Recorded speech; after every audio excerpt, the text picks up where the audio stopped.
Ooh, what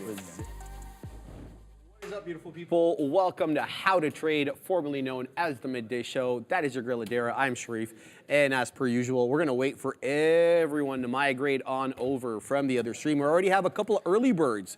We got Laura Rogers, the crazy Stitch lady, Guilty Gunner. Are you an Arsenal fan? Because you know Arsenal are known as the Gunners. I didn't know if you knew that. Pillsbury.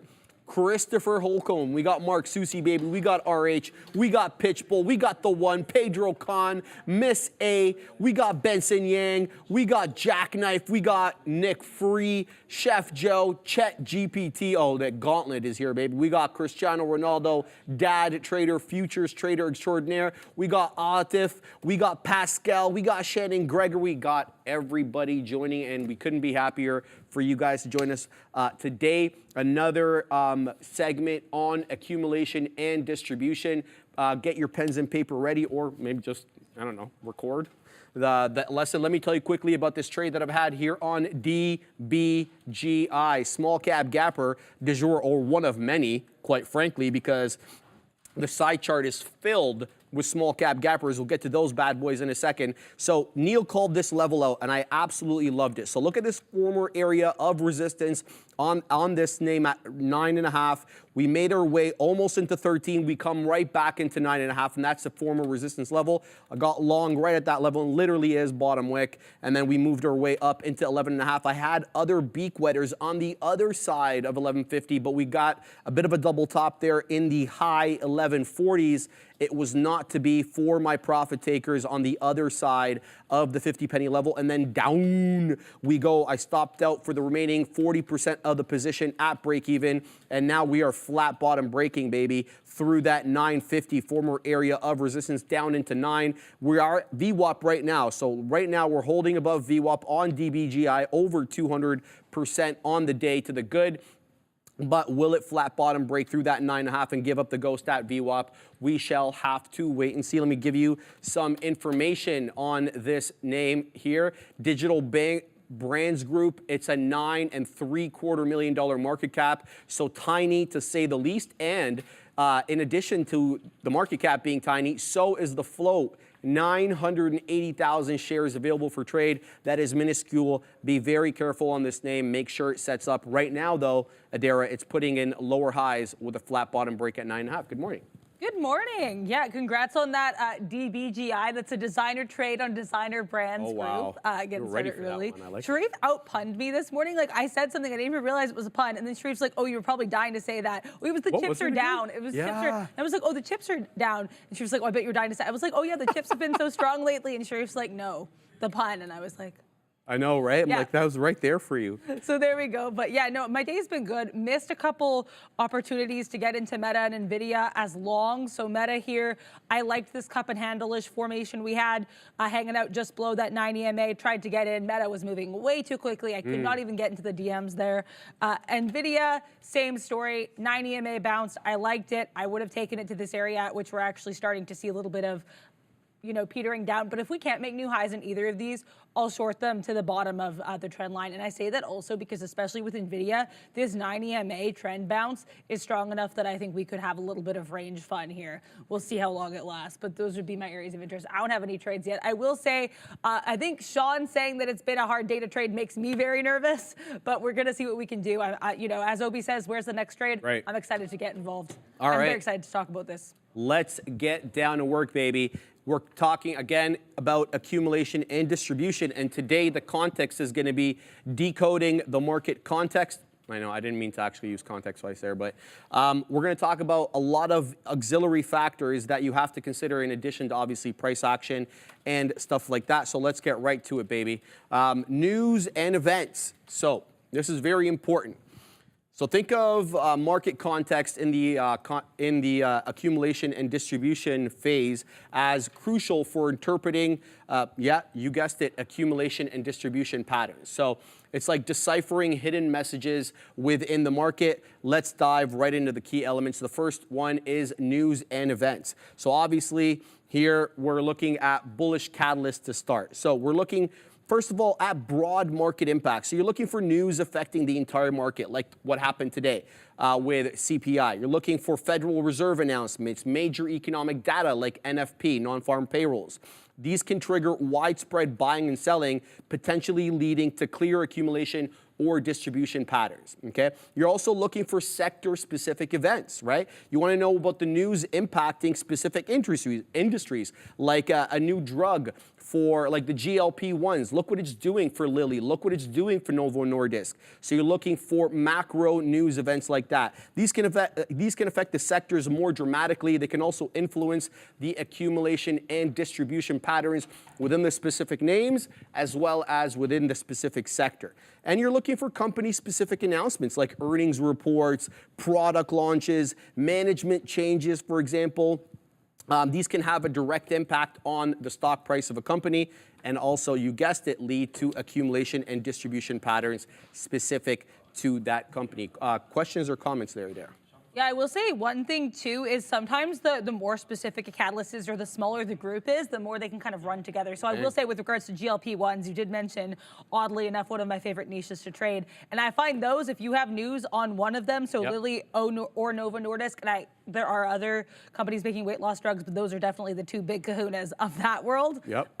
If one of them is moving, chances are the other one is too, or you can kind of play them off each other as someone who happens to trade in that niche a lot. So that's just kind of my food for thought there, especially because you did mention that example. And then sometimes there are catalysts too that are going to be more specifically impacting one stock, cough, cough, the Boeing door, but they could also impact airlines as well, right? So think about that. Sometimes it's good to think about the specific event and then also any kind of offshoots that could happen from that event in terms of how the market might react and what stocks to watch. Absolutely. Well said. There's also the magnitude and the surprise. The magnitude of the event and the surprising aspect of the event that can have an impact on it as well. So if widely anticipated, for example, the impact on accumulation and distribution might be muted, right? Like when we knew every time when we were raising interest rates, right? We were predicting, okay, this time it's going to be 50 basis points. No, this time it's going to be 25. The market would price in a certain increase, and if we got that increase, the market move would be muted. We maybe pop up, then move back down, but we would end up somewhere in between, okay? So expected events have typically a muted impact as the market has already priced in that news. So make sure to understand that as well. The unexpected events, though, the surprises, sudden policy changes, natural disasters, God forbid, can cause larger reactions, leading to clearer accumulation and distribution patterns as investors adjust their position. They digest that new information. The big hedge funds take it to their buying panels or their buying committees. They make the decision on what they're going to do, and then, you know, in the subsequent weeks and days, there's either buying or selling in that regard. There's also positive versus negative news. Generally, positive news fuels buying pressure, which is accumulation, and negative news, you guessed it, triggers selling, which is distribution. However, the severity and the implication of the news matters more than just positive or negative. It's going to be about how much that particular news catalyst affects that sector, affects that name, or affects the overall market economy. Some examples: positive macroeconomic data like strong GDP growth might spark a broad market accumulation. We've been talking a lot lately about this soft landing that that's supposed to happen, right? So we've been looking specifically at two things: how the job market's holding up and how the overall economy is holding up. The GDP numbers have been higher than expected. The non-farm payrolls, the JOLTS, all coming in stronger than expected, showing continued market strength, more overall market strength, right? So positive macroeconomic data. There's another positive surprise is company exceeding earnings expectations. How many times have we seen that? When you beat on the top and bottom line, but the stock doesn't necessarily move. What really moves the needle is the guide. Investors want to know where you're going to go next. They've already priced in what you've done now. They want to know, are you going to continue to do better or worse in the futures? And there's also obviously the unexpected interest rate hikes. We really haven't had to deal with that recently. Most interest rate hikes have been quite telegraphed by the Fed, but you recall in 2018 when Jerome Powell started increasing rates, much to the chagrin of Donald Trump, these were kind of unexpected. They came out of nowhere. So even though we haven't really experienced that at the moment, it doesn't put it beyond the realm of possibility. Adair, questions or comments? Yeah, so one thing I think, too, that's interesting, especially with regards to earnings, is I think sometimes, at least from what I've noticed, and, take this what you will, but this is just something I think is interesting. As you were saying, what I appreciate is sometimes different things will be moving the market. Sometimes, too, the moment that you see the accumulation or distribution that you see will be, less huge if the thing it's reacting to is smaller. So case in point, Levi's bounced off of earnings despite missing across the board and projecting lower revenue. The only reason they really seemed to bounce was that they had announced some layoffs and some cutbacks for the jobs. And so they did get a nice bounce off of that. Guess how long that lasted? Not very long, right? And so I think that experience was just kind of evidence to me, and I think a huge thing for me to see, like, hey, these bounces that you get, if there's not much to support them, who knows how much accumulation you'll have, right? And I guess same for sell-offs with the, as Sharif was mentioning yesterday, the almost daily barrage of bear Elon catalysts for Tesla, right? Yeah. And a lot of times, if these catalysts are smaller, like the recalls that aren't really recalls for Tesla vehicles, Tesla will usually, not always, right, but sometimes bounce back. I had a recall on my phone yesterday. It was very upsetting. Was it? I woke up in the morning and I saw a little red icon on my settings, and it had a recall. I had to update the phone. Isn't that a recall? I guess from this. It took me way too long to realize you were being sarcastic. Come on, Katina, man. The Katina man thought I was serious. No. So did I for a second. Yeah, the Katina man had to recall his phone too the other day. We're kidding, tongue in cheek, guys, obviously, of course. All right, let's talk about the importance of support and resistance in the context of accumulation and distribution. Ram, let's get to that chart over here. All right. In day trading, goes without saying, support and resistance acts like an invisible battle line where buyers and sellers clash, right? Understanding these levels is obviously crucial for identifying potential accumulation and distribution zones. Let's explore those nuances. So the understanding of why, first and foremost. So support, think of support as a floor where buying pressure tends to increase, potentially halting the price decline and leading to possible accumulation. Buyers see it as an attractive entry point, expecting prices to bounce back. You just saw in that trade that I had on DGBI, the Neil called out that 950 previous resistance, current support. I went long at that level. That's exactly what we're talking about there, okay? Resistance, though. Imagine it as a ceiling. Where selling pressure intensifies, potentially halting a price advance, leading to what we call distribution. Sellers see it as an opportune moment to take profits, expecting prices to stall or at least decline, okay? There's different types of, though, support and resistance. So horizontal lines, right? You guys see me charting the closing price on every instrument that I look at, right? And that's by absolute habit, right? So that's always going to be a horizontal line because that's a closing price from yesterday. It's not going to be an inclining or declining line.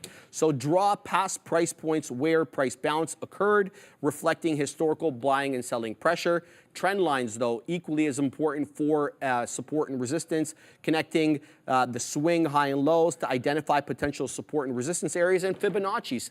Shout out to all my fib heads out there, man. I've been always getting flack in the chat for not using fibs as much. So obviously, technical analysis and Fibonacci tools identify potential support and resistance based on retracement levels. But, to me, fib levels, even though that they're found in nature, I tend to rely a little bit more on price action levels rather than fib levels. There's also the, no problem. Let me just finish this point and then we'll get right into it. The strength of the support and resistance. So multiple touches, the more times a level has been touched or reversed at that particular level, bounced off that particular level, the stronger the support and resistance. You've heard me say this there are multiple times. So the wider the time frame, the more important. The more touches at that particular level, the more important, the more valid that particular level is, all right? Volume confirmation, equally as important here. Higher volume at support, which is buying, or resistance, which is obviously selling, strengthens that particular level. So keep your eye on volume at those key levels, and then market context. This is the entire theme of the day. Consider overall trend, news events, and sentiment affecting the strength of these levels of dare. Yeah, no, I think one thing, too, that I think is interesting as well is you can use this different ways. Like, looking at different people, like you said, are going to look at different things. Like some people will look at fibs, you like looking at support and resistance, but also you can use it in different ways. Like I'll use support and resistance when I'm trying to be range scalpy, right? And so that's how I can kind of be like, oh, you know, this might be a bit of a counter trend move, but if we're still within this range, then it's safe to proceed. You have the green flag, right? So I think that's interesting too is that accumulation and distribution beyond, although when I did a lot of the reading, it said a lot of this is going to be longer term. You can also use it for day trading purely in terms of looking at charts or fibs or saying, hey, what levels are we within? Whatever your trading style is, you can find a way. And I think we got to do it without thinking about it too, right? Accumulation and distribution is just part of the market. And this is what I think is really cool about this week is it's just different ways of looking at it and different ways of factoring and being more cognizant of it. I don't know if you guys noticed there, but Adair started smiling, and there's a reason why she's smiling. It's because something's going down there. You want to tell them about that trade, Adair? Yeah, I can. That actually wasn't why I was smiling, but thank you. Okay, I just figured it was. Something is quite literally going down. Meta is going down. I'm in the short. Thank you for giving me the opportunity to talk about it. So I got into this. I would decidedly say not in the back end. I got involved, though, because I did see, I was looking at the book, and we were stalling a little bit at this 467.70. We came back down a little bit from that 468. We held it. I was like, you know what, we're going to get in on this short. We ended up bouncing back up, but I said as long as we don't decisively break above that, that 467 30-ish area, I'm good to go here. And then we started, I added a little bit here above this 467. Oh, and we're starting to fall again here. Now that's why I'm smiling. Down. Yeah, down indeed. So I got out part of this here. This was playing around this 466 area, 50 area, then 466.20. A lot of this has just been scalpulating, seeing, hey, where in the book are we seeing some issues? That's where I'm going to punch out. Also scalpulating to kind of explain this terminology that I made up here. As Sharif says, made up words are very welcome here on How to Trade. Always. And thank you, I appreciate that. And the thing is too, when I say scalpulating is I always have key levels going in when I scalp, but sometimes if we're seeing resistance or if we're struggling at certain areas, I'll piece out parts of it earlier. I have enough for one little piece left for the dream. That dream is going to be this resistance at just shy of 465, so I might just get out right at 465 because as I said, I'm always a little weary when we get to these areas. But yeah, thank you for letting me cut in there. But yeah, I think really, really interesting how accumulation and distribution are kind of omnipresent in the market. They are.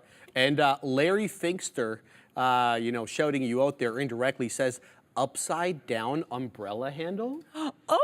One of the patterns that we made up yesterday on the show. No, we're kidding, of course, guys. But let's get back into the lesson. Market trend, guys. Market trend provides the big picture. It influences how we interpret smaller signals like accumulation and distribution patterns. Let's dive a little bit deeper into the impact of the trading decisions of a market trend. So an uptrend, right? My favorite type of trend. I like uptrends. Prices generally move higher with higher highs and higher lows. Accumulation is more likely as bulls dominate, suggesting potential buying opportunities. So in an uptrend, you're more likely to have accumulation, obviously, than distribution. That should be kind of intuitive. Downtrend, conversely, what we were just talking about, prices generally move lower with lower highs and lower lows. Distribution is more likely as bears are in control, indicating obviously potential selling opportunities. The trick, though, is the range-bound markets, and these are the bane of my existence. I hate range-bound markets, right? Prices fluctuate within a defined channel without a clear upward or downward trend. Accumulation and distribution signals might be less clear cut, requiring extra caution and confirmation. Hit it, Katina, man. I thought you were going to hit something there. I thought you were printing. Yeah, so range-bound markets, tougher to identify accumulation and distribution patterns. But then again, for me, range-bound markets are really hard to trade in general.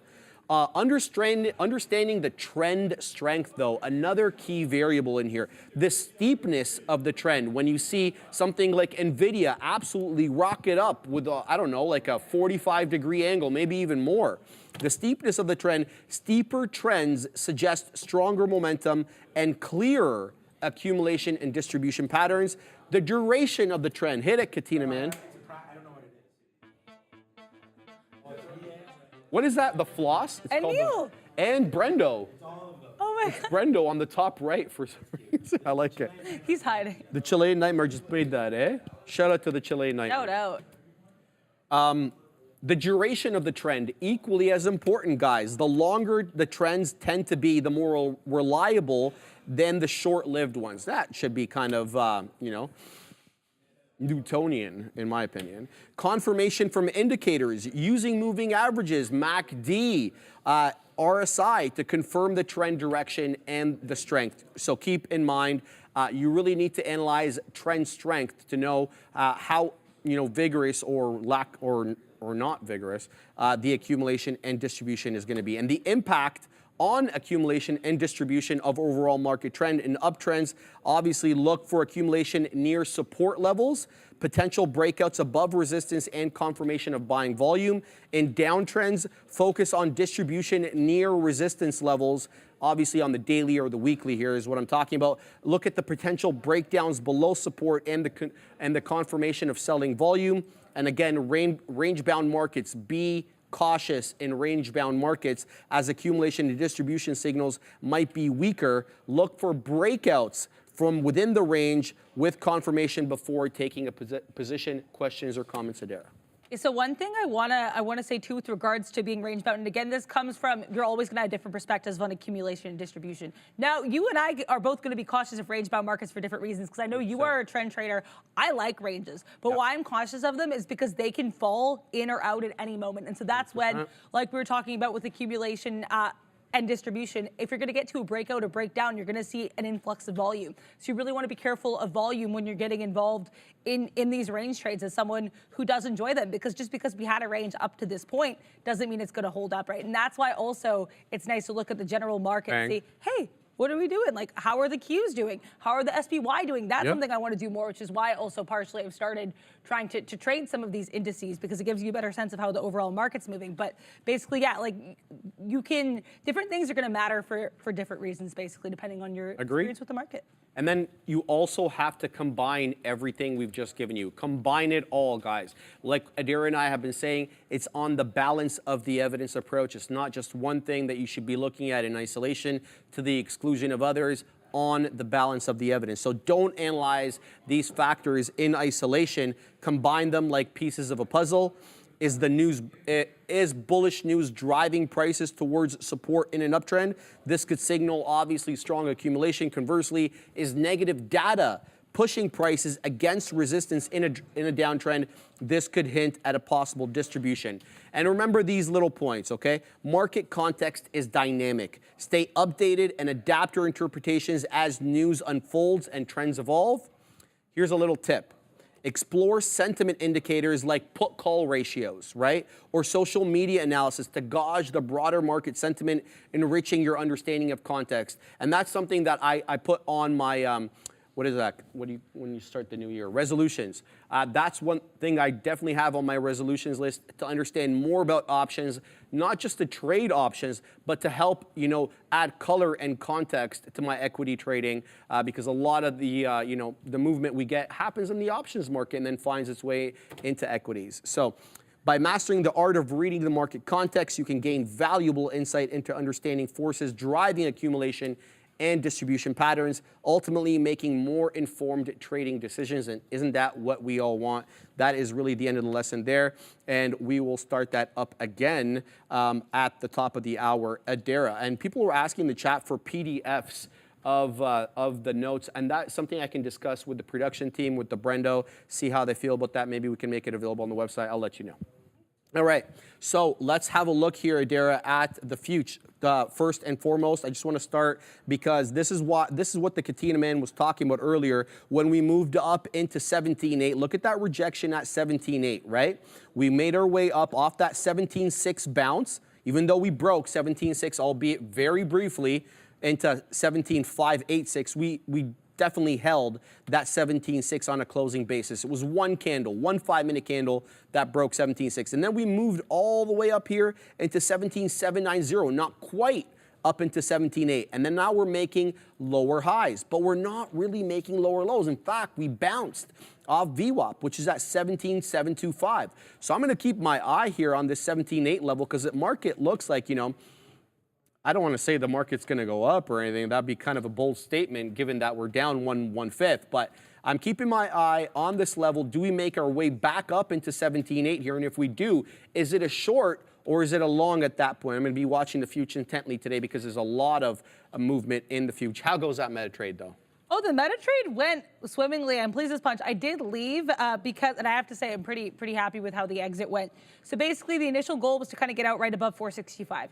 We got to about 465.20, and then meta started picking back up. So I noticed where we had a little bit of reprieve, that 465.50, and I got the rest out. So I have to say I'm pretty happy with how this went. Thank you. Yeah, and I think this is definitely, like when I say scalpulation, that's what I mean. Like we have goals, but I'm willing, if I want to get a little bit more profit out of the movement, I'm going to watch the book. I'm going to kind of see how that moves, and then I'm going to try to do my thing 21. I also find it works better the more comfortable I am with how a book moves. So Tesla, as much as that one can be stressful, I've talked to Obi about this one of the times that he was on recently. Shout out to Obi. But I was saying for me with Tesla, because that book is so wild and crazy, if it pauses at a certain level, then I feel a little bit more emboldened to get into a trade if I have that in combination or in tandem or in confluence with all of these other factors I'm looking for, right? So with Meta, that's why I felt comfortable getting in or at least adding to the position, because I will concede I got in a bit too early for the first part of this, but I felt really comfortable adding because every time we got above that 468 decisively, 467, sorry, decisively, we'd come back down. So I was like, there we go, right? So it's just really watching the book in combination with key levels being this triple top now. However, Meta continuing to make higher lows now makes me think, especially with this 467 clearly being a level, I think we could make a breakout to the upside. We're only slightly negative on the day, so I'm probably going to avoid shorting this for the foreseeable future unless there's a bit more confluence there. Shout out to Obi. Once it goes down or up or pamp it, but we'll have to wait and see what it does here. There's no, I guess, what's the equivalent for down? Is it like up? Down. I don't know. I just like the way the Katina man says. I kind of stole it from him. Yeah. We're always stealing phrases here. But yeah, no, I also am watching NVIDIA hanging out around this 9 EMA. I don't know if it wants to go up or down, but whatever it does, I will get involved. If we go short, I'm just going to be taking pieces off at these previous levels of support, as I want to do. All right, we have to talk about the small cap gappers on the day because sure, there's so many of them. All right, there's two right now that are still heading to the high side. They go by the name HOLO, and there it goes. It's open and it's flying up again. Here comes 100%. There goes 100%. Now we should be looking at $35. This was halted when I talked, and then down it goes again. So let's see if it holds this previous halt level of 32.5. It's doing the dance with no pants right there at that level, and that the new high day. Here comes 35, and there goes 35. Here comes 37.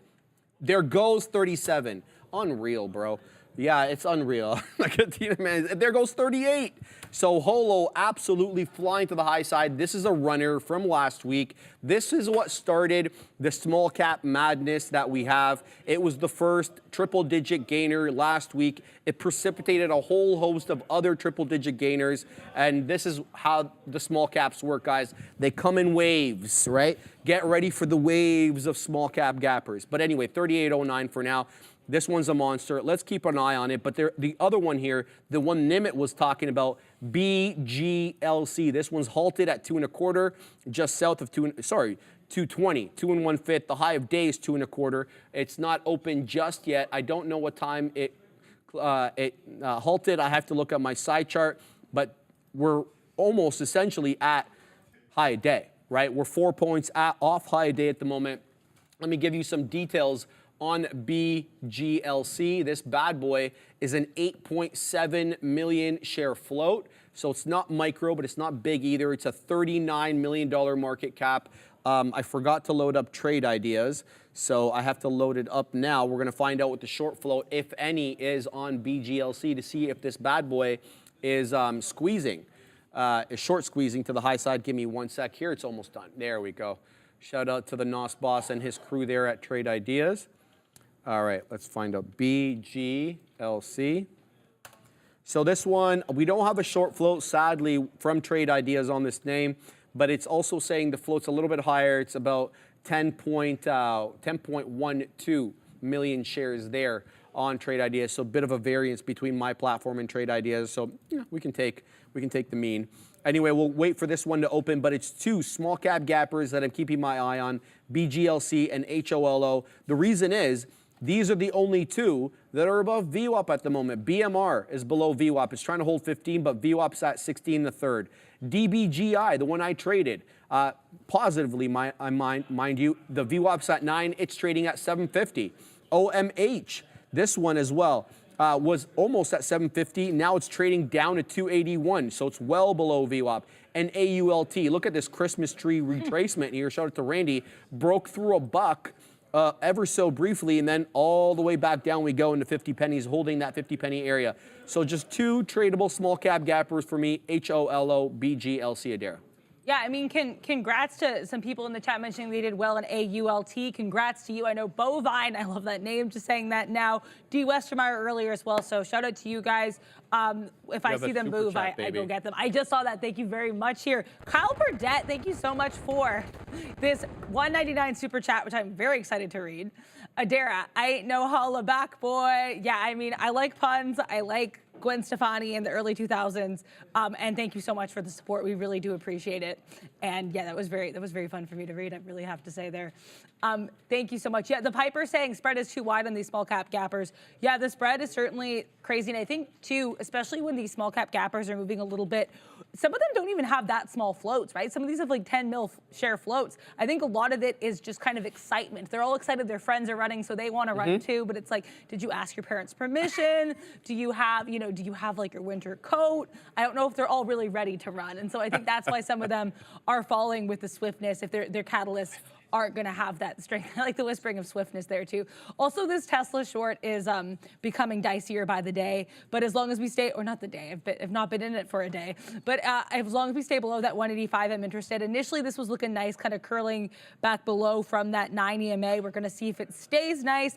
I do have, this is really scalpy. I'm trying to get everything out just below that 184 area. I have my profit takers ready. The beaks are ready to be dipped as the Cybertruck comes through to the downside, but we're going to have to see if it actually, if and when that occurs. This might have been a bit hasty on my part here. Some mentions of, yeah, Salty Bear asking if I'm out of the meta short. I did get out of the meta short. Yeah, I scalped it out here. Looks like we went slightly lower, but I'm pretty happy with the exit. I'm not getting back in meta until it decides which way it wants to go. Because to me, if we break above this triple top of 467-ish, I think that's going to be a crazy move up. But also, we're still down on the day. We're having a hard time making a new high. I think it could go either way. And I don't want to make a decision until I have a better sense. Also, NVIDIA continuing to kind of curl back in on itself. I don't want to say head and shoulder. It kind of looks like linebackery. We have the head and then two giant shoulder pads. So we're going to have to see. I don't want to call it. I've never heard that before. It's like a linebacker awesome. head and shoulder. Thank you. Yeah, because it's like, I wouldn't really call it a head and shoulder, but it's certainly manifesting in a semi-similar way. So we're going to have to see how this transpires. I will be very interested, though, if we break below that 727 area, because this was a heck of a level earlier today, in my humble opinion there. Yeah, no, I think certainly lots going on in the market. Bouchon saying long Tesla. I mean, we'll have to wait and see. I have definitely a plan for exiting this should it go awry. The Kakina man is long Tesla? No, this guy was just saying this in the chat. Yeah, no, sorry, I was not trying to false advertise anything. No, but yeah. I was on because I was just wondering. Okay, so maybe we should look at some large cappers now, Adara, figure out what's going on here in large cap world. I know you covered Meta quite brilliantly there, but let's look at the other 6 that are moving. Now, look, we were negative on all of the names. Now NVIDIA is positive. It's up 0.75. But you know what else is positive? SMCI. It's up 2% against all the odds. I mean, like, this thing is unbelievable. Guys, SMCI is up 177% on the year, and it doesn't want to quit. I don't even know what the short float is on SMCI. Sorry, let me digress for a little bit. I need to know. It's 11%, 10.8%. Thanks, Neil. Yeah, so it's not negligible, but it's not, anyway, it's not huge. All right, so let's look at here what is the strongest of the bunch. We're going to have to say NVIDIA, obviously, is the strongest, up 0.71. But how do we weasel away? How do we get our way into NVIDIA? Personally, I'm not going to get into NVIDIA at these levels. 727 is too rich for me at these levels. I want to watch what it does at around 722.5. That is yesterday's closing price, and that is the top area in the pre-market. That is the consolidation top that we had, 722.5. That could interest me to go long on NVIDIA there, but you're not going to see me put a dip trade in around there. I'm not going to do that. I need to get it to that level, and then I want to see it reject or curl, get it on the back end, as my friend Neil likes to say. We'll see if it makes its way down into 722.5. It's obviously running away from it now, up 2/3%, was up more. at that 735 top that it put in. So NVIDIA is the one that I'm liking for the long. Now let's see what else what else is presenting an opportunity, maybe looking for some shorts. Meta looks like it's on the way up again, but the thing with Meta is, even though it looks like it's bouncing off that 465, it's still putting in lower highs. So that crest over here at 468 is well noted, and then we dipped down a little bit into 467.5, and now we're at 466.5.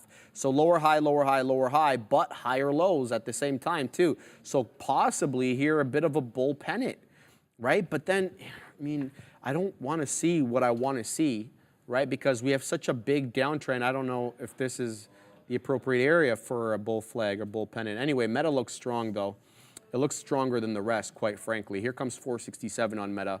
So we're going to have to think a little bit about this one before punching in. What else do we have? We have Apple bouncing off VWAP. That's kind of an interesting look. Apple's dead money on the day, down 0.81, but it did get that clean double bottom at that 185.30 where VWAP is, and now we're in the 185.60. So that's an interesting look there. We'll see what if we can decipher a trend on AAPL. And then Tesla is coming into VWAP. Let's see if it clears VWAP. It's been putting in lower highs and lower lows though, right? Look at this top here at 187.25, then we top out at 185.75, and now we're at 185 and maybe a quarter. So let's see if this, sequentially lower highs and lower lows changes, and we catch a higher low or catch a higher high. So interesting look here on TSLA. Nothing for me quite yet.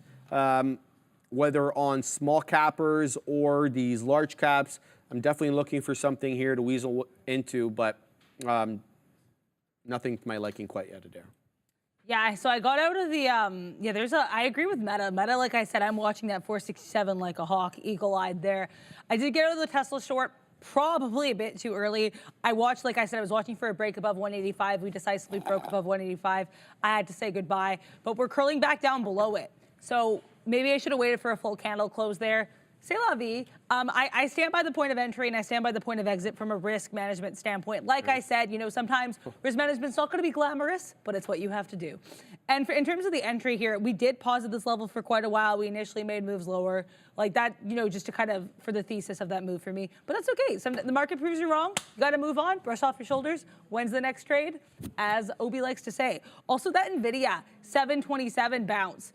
I know you said you were not watching NVIDIA 727. I am watching NVIDIA 727 for my little rangy purposes. Nice. Because this level on NVIDIA has been something today. Let me tell you, we got to 727, then we bounced right back up. If we decisively failed 727, I might take this short. Two probably around the same area you mentioned, that 722, although that would definitely be piece for the dream time, because this would probably scare me if $5 drop on NVIDIA. Right. But I see what you mean, like this 722 level. Especially with it being previous close. Yeah, and also like where we kind of had that round bottom earlier. Like I think I want to wait and see what NVIDIA does again at 727, because we can't break it yet. If we do decide to break it though, I'm going to say hi. I'm going to be NVIDIA. Let's see what we can do there. I like it. I like it. Thank you. Yeah, not much else I'm keeping my eye on right now. Tesla, like I said, I'm still going to be watching what it does at VWAP, because that VWAP break was short-lived. So Holo just absolutely skyrocketed there into $42.49. So essentially 43 bucks. It put in a red topping tail candle on the 5-minute look here. We may have to take this candle with a grain of salt, man, just because, well, it looks like it's rocketing right back up. Here comes $40 again on HOLO. It's awfully spready though, so don't get it twisted. I mean, you could absolutely get cut up on this name. So make sure you are managing risk. Right now, the spread isn't all that bad. It's about 20 pennies. Now it goes to 40, so it does change, quite quickly and quite aggressively. So what could be a 10-penny spread can all of a sudden open up into half a dollar. So we'll see now if we can hold this 37 area. We've had several descents on the 1-minute chart into 37. Most of the closing prints are at or above 37. You have this one candle over here that dipped super aggressively. I don't know if that's a real candle there. That dipped into what, 32? No, hold on. What time was this candle over here? 11:36.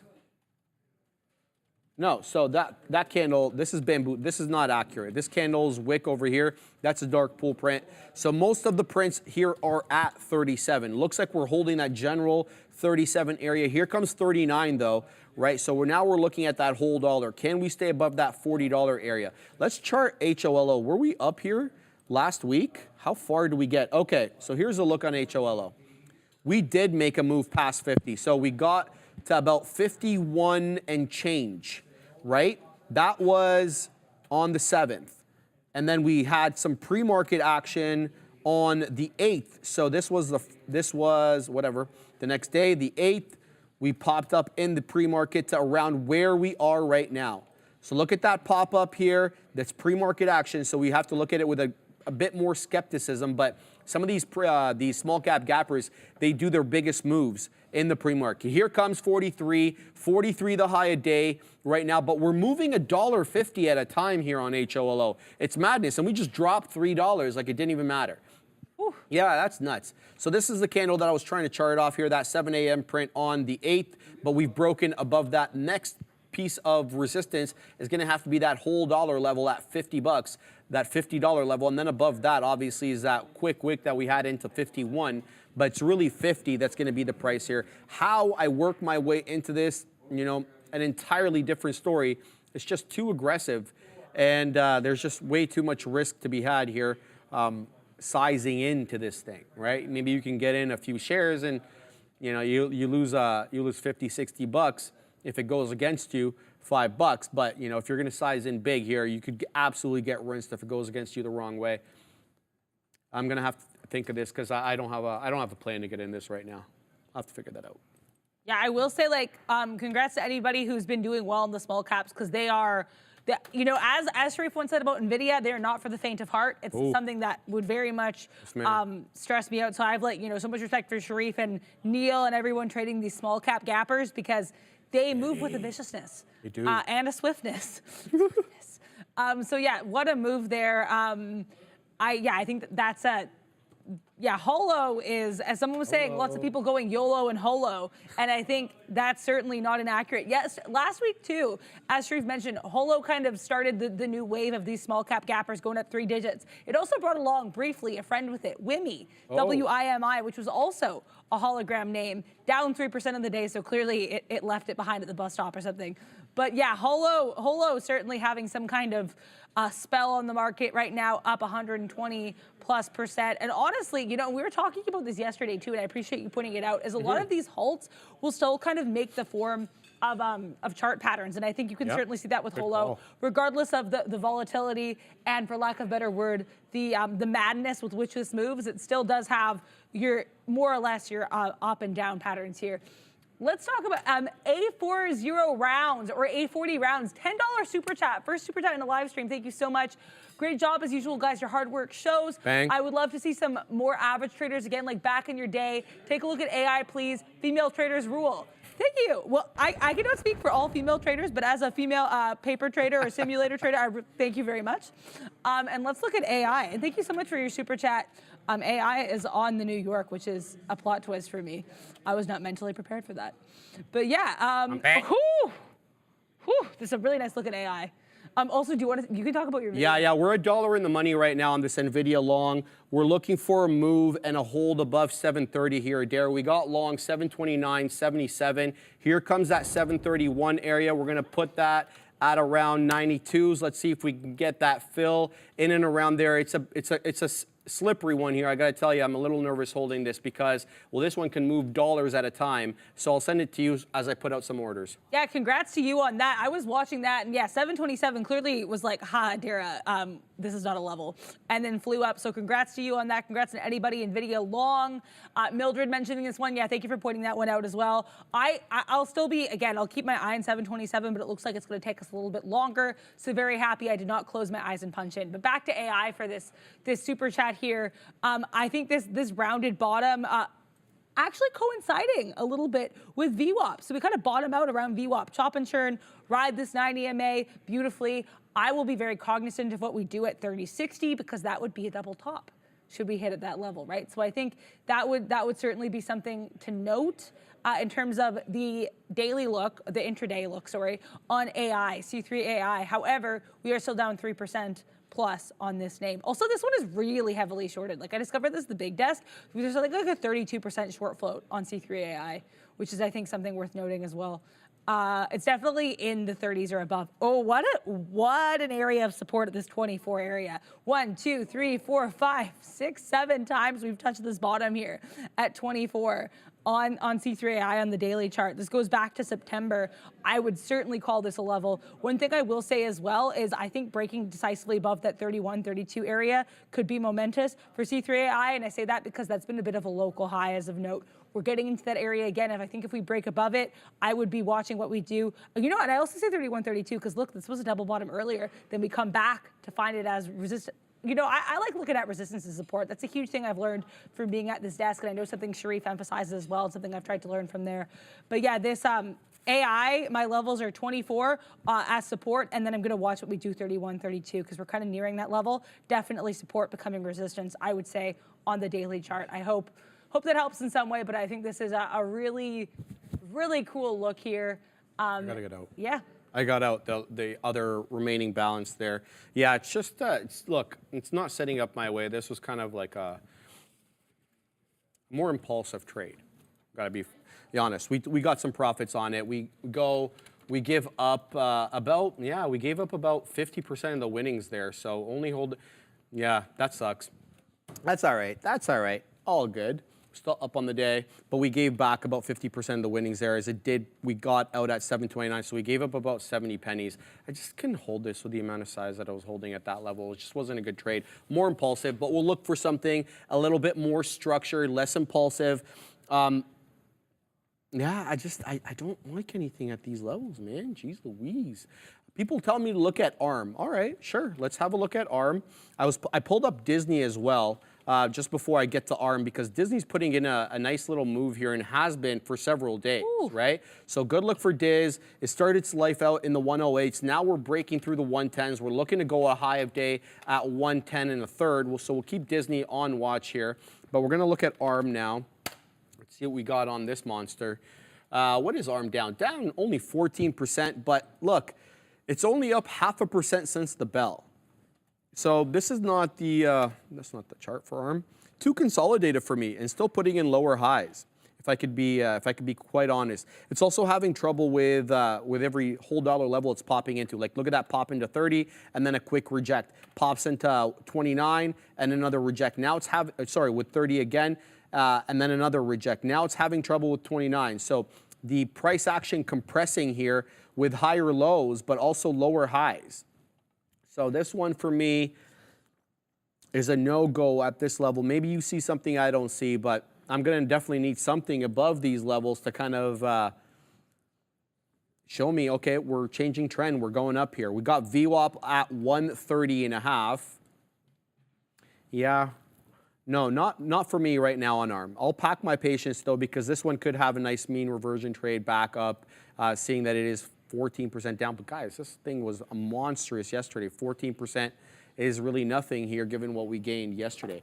Big Kyle Burdett, SoFi up against resistance at 810. Let's have a look at SoFi. Flip off ARM here. Not actually flip off ARM, but we'll take off. I like it. Well, yeah, and you use an arm to flip off. Right? Look at that. Yeah, look at SoFi. Yeah, good looking chart here, Kyle. Nice move up off VWAP. Was definitely dancing with that level at 788. Takes $8. Doesn't even hold up at 8, eh? It doesn't even slow down. Just blows through 8. 810. High a day right now on SoFi. We're kind of in the middle there at 806, trading at 806.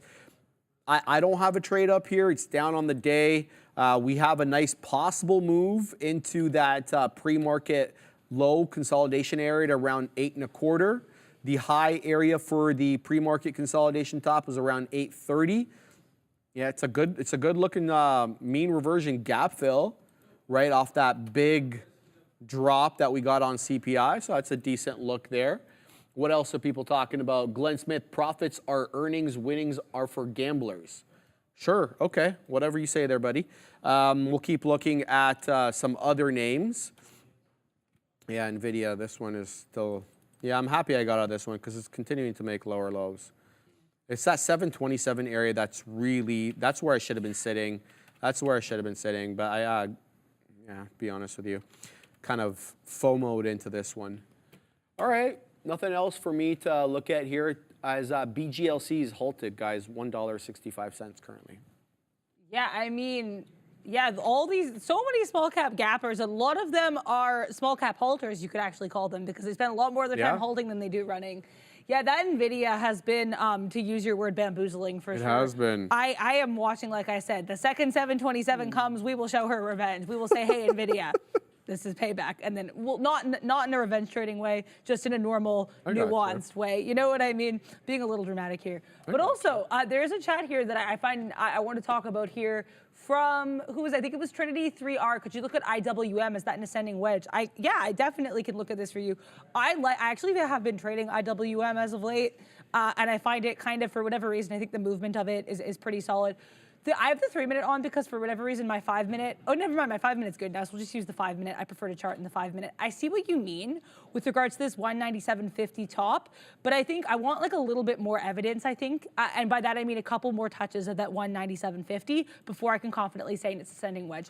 Part of that is because usually the ascending wedge, and this is something like Sharif explained to me and we talked about during our week on chart patterns, ascending wedges usually are continuation patterns that happen in uptrends. So we're definitely up from the lows that we had at 10:15, but we're still down like 3% in the day, right? So I think I would probably want a little bit more confluence. Shout out to Obi there before I confidently say this is a flat bottom break, flat top break, ascending wedge. However, one thing I think is certainly a good look for that thesis is look how well we're riding this 9 EMA to the upside. So since we had that pop up, 1025, just a really steady move. We'll kind of fall, bounce back up. And even with the lows we're seeing more or less dancing around this 9 EMA, we're starting to reject a little bit below it now. But I certainly, if we continue to see this pattern, I might take a little bit of a scalp in here. So thank you very much for pointing that out, Trinity R. And I think, I think to answer your question, I think it could be, but I definitely want more confirmation of that. I think the other thing too is if this ends up being a break to the upside, it's a bit harder to predict levels because the next level we have from there is really this chop and churn that we had at 202, 202.50. That's about $5 up from where we broke out, right? So I think that's kind of maybe more of an extreme case. That being said, like really we have to wait and see what we do at that 197.50. Still, we haven't really even made lower lows yet from this pattern, but it looks like we could be in the mood to do that. Meta calling my name, so let's see how she's doing. And I say that because I was watching this range on Meta, and it's been certainly behaving in a bit of a funky way within the range, but definitely in general, slightly lower highs, but more or less this 467 coming back to dance around that 465. If we break below 465, much like NVIDIA, that 727, I shall be interested indeed. Someone was mentioning how these chart patterns are basically the same. I concur. Meta and NVIDIA, not identical twins, maybe fraternal twins here, and that they both seem to be they had to move down, they curled back up, they're coming into key levels. And I think too, NVIDIA 727, are you going to knock on the door? If we're going to open the door now to the downside, thank you for doing that, the patented knock. And it bounces right back up to almost 728. Patience is a virtue. I will pack my patience, as Sharif says. Sean's been talking a lot about patience lately on the big show there too. So yeah, patience pays, baby. Rivian, someone, I think Cynthia wanted me to have a look at RIVN. Look, it's obviously down aggressively on the day, 6.5%, a big gap down from yesterday's closing print. We closed out yesterday at 16 and a third. We opened up this morning at 15.58, and basically we haven't printed anything higher than that. The low is 15.03. The real nice long would have been off that 15 general area. I got to tell you, we're really going to have to move up here above the open for me to get excited. We're not doing anything at this moment on Rivian, so I'm going to have to bow out of any possible trades. Let me put in my VWAP on this one. It is missing. Where is VWAP? Okay, so we're above VWAP at the moment, but not much can be said about Rivian on the day. Anything above 1560 would get me interested for possible gap fill into that 16 and a third, but without that, I'm gonna have to respectfully decline to trade this bad boy. I'm in Disney now, though. I got in near highs. Small position, though, guys. Very small here because we are at near highs. So I'm looking for a move into around that 110.50. We'll see what we get. There's going to be another reload at around 110.05. That is a planned DCA. If it breaks 110, that's the end of the trade on Disney. Not going to let this go against me, the 30 some odd pennies. We're going to have to see what we get here on Disney. Trying to look for the stronger names, but it might be a short the pops kind of day. Right now, we're only about 4 pennies out of the money as we do the dance here in the mid-20s at 110 mid-20s on Diz. Let's see what we get, but we'll see. The future headed back down at 17. Here comes 17.7 again on the future. So we could absolutely make our way down here and pull Disney and some of these other big caps along with it, Adira.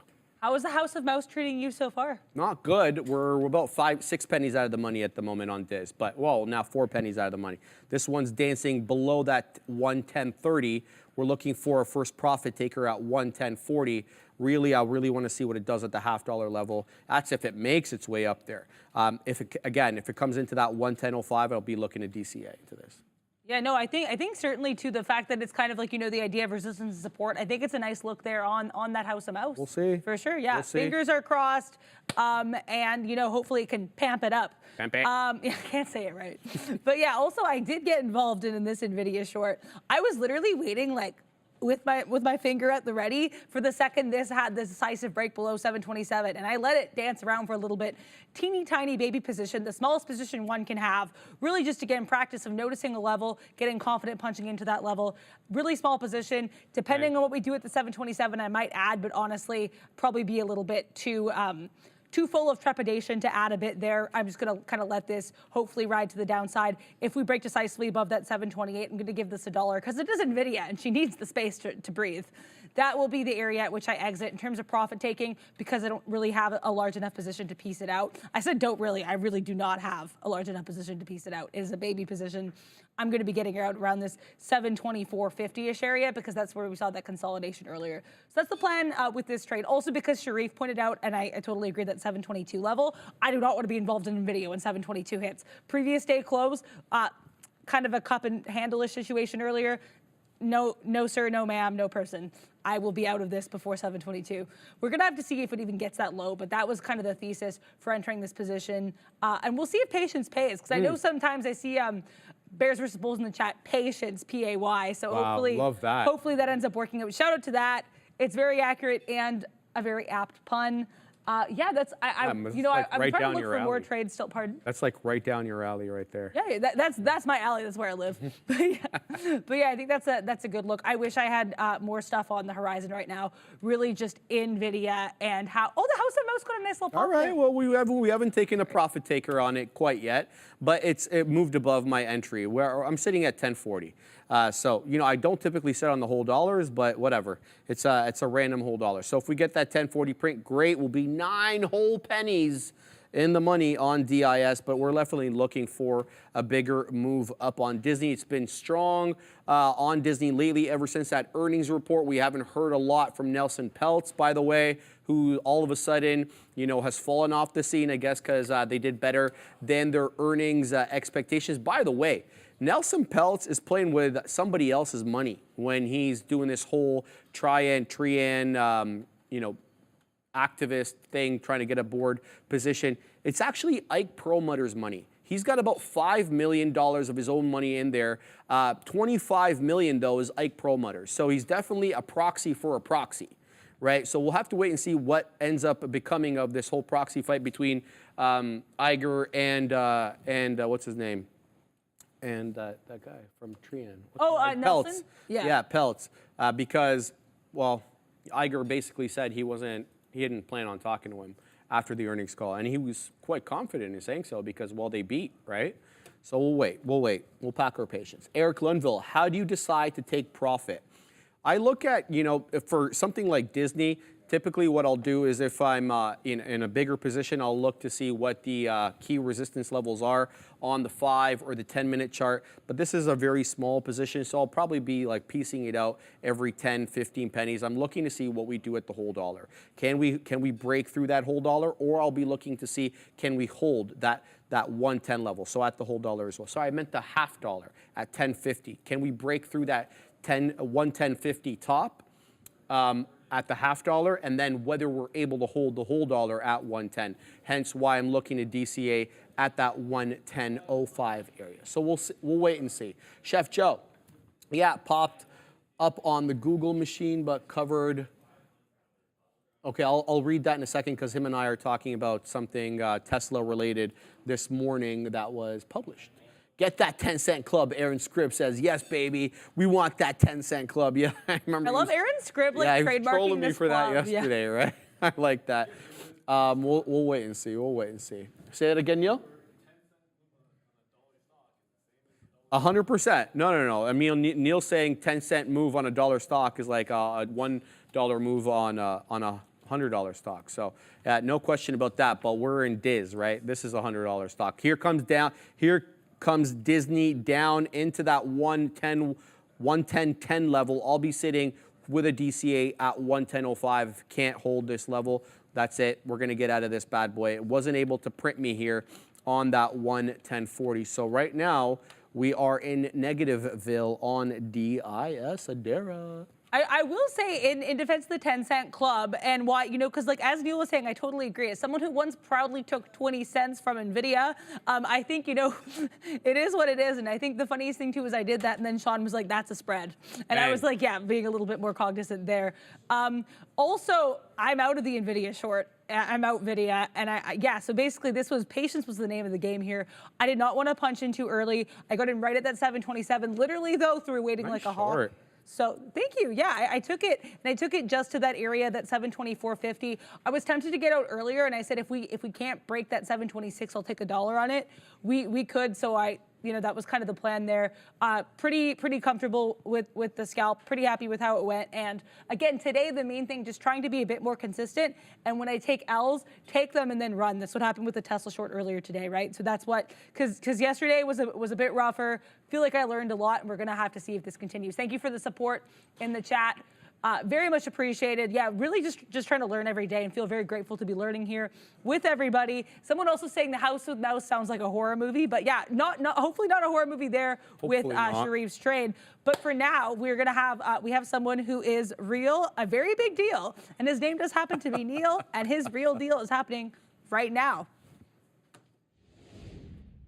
Thank you very much. It's the real deal here today, and I got something that I think is at least a little bit prescient today, and it's going to be market reversals.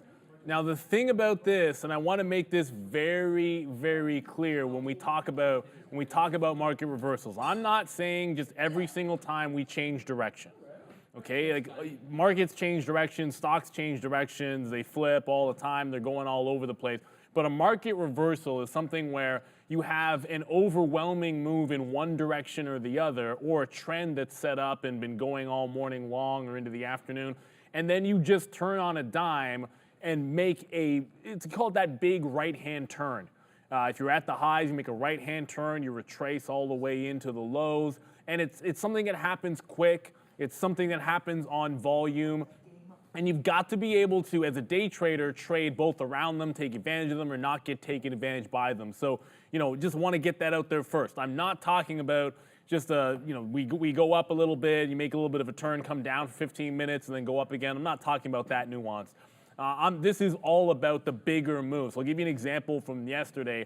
Looking at a market reversal would be when everything was screaming higher, and NVIDIA did this, going from 720, screams through the opening range, right up into 745, and then it makes this wick top, turns on a dime. Like, there's no pretense that we're going back to the upside here. It immediately starts breaking down. Every previous level gets taken out and becomes resistance until you get a flush into fresh lows. That's a market reversal up at the top. Today, we had a CPI number where the market was tanking at 830 and then at the open wipe out bottom, that is a market reversal. So now that we have laid the groundwork as to what it is, what are we looking to do off a market reversal? Now keep in mind something. When you have this happen, it is a situation where there is a strong trend in the other direction. In the case of NVIDIA, when it made that turn, it was one of the strongest stocks in a strong sector where the trend all morning long had been up. This morning, after an economic number, the trend was clearly to the downside off of what ended up being a bit of a hot CPI print. So you have to factor in that anybody that is joining the trend on these moves has potentially gotten trapped, and that makes the reversal explosive. So anybody can sit there and say, hey, why don't you just go long the bottom, short the top? Yeah, good luck with that. Like, that's really easy. What can you actually do with something like this to try to participate in the move?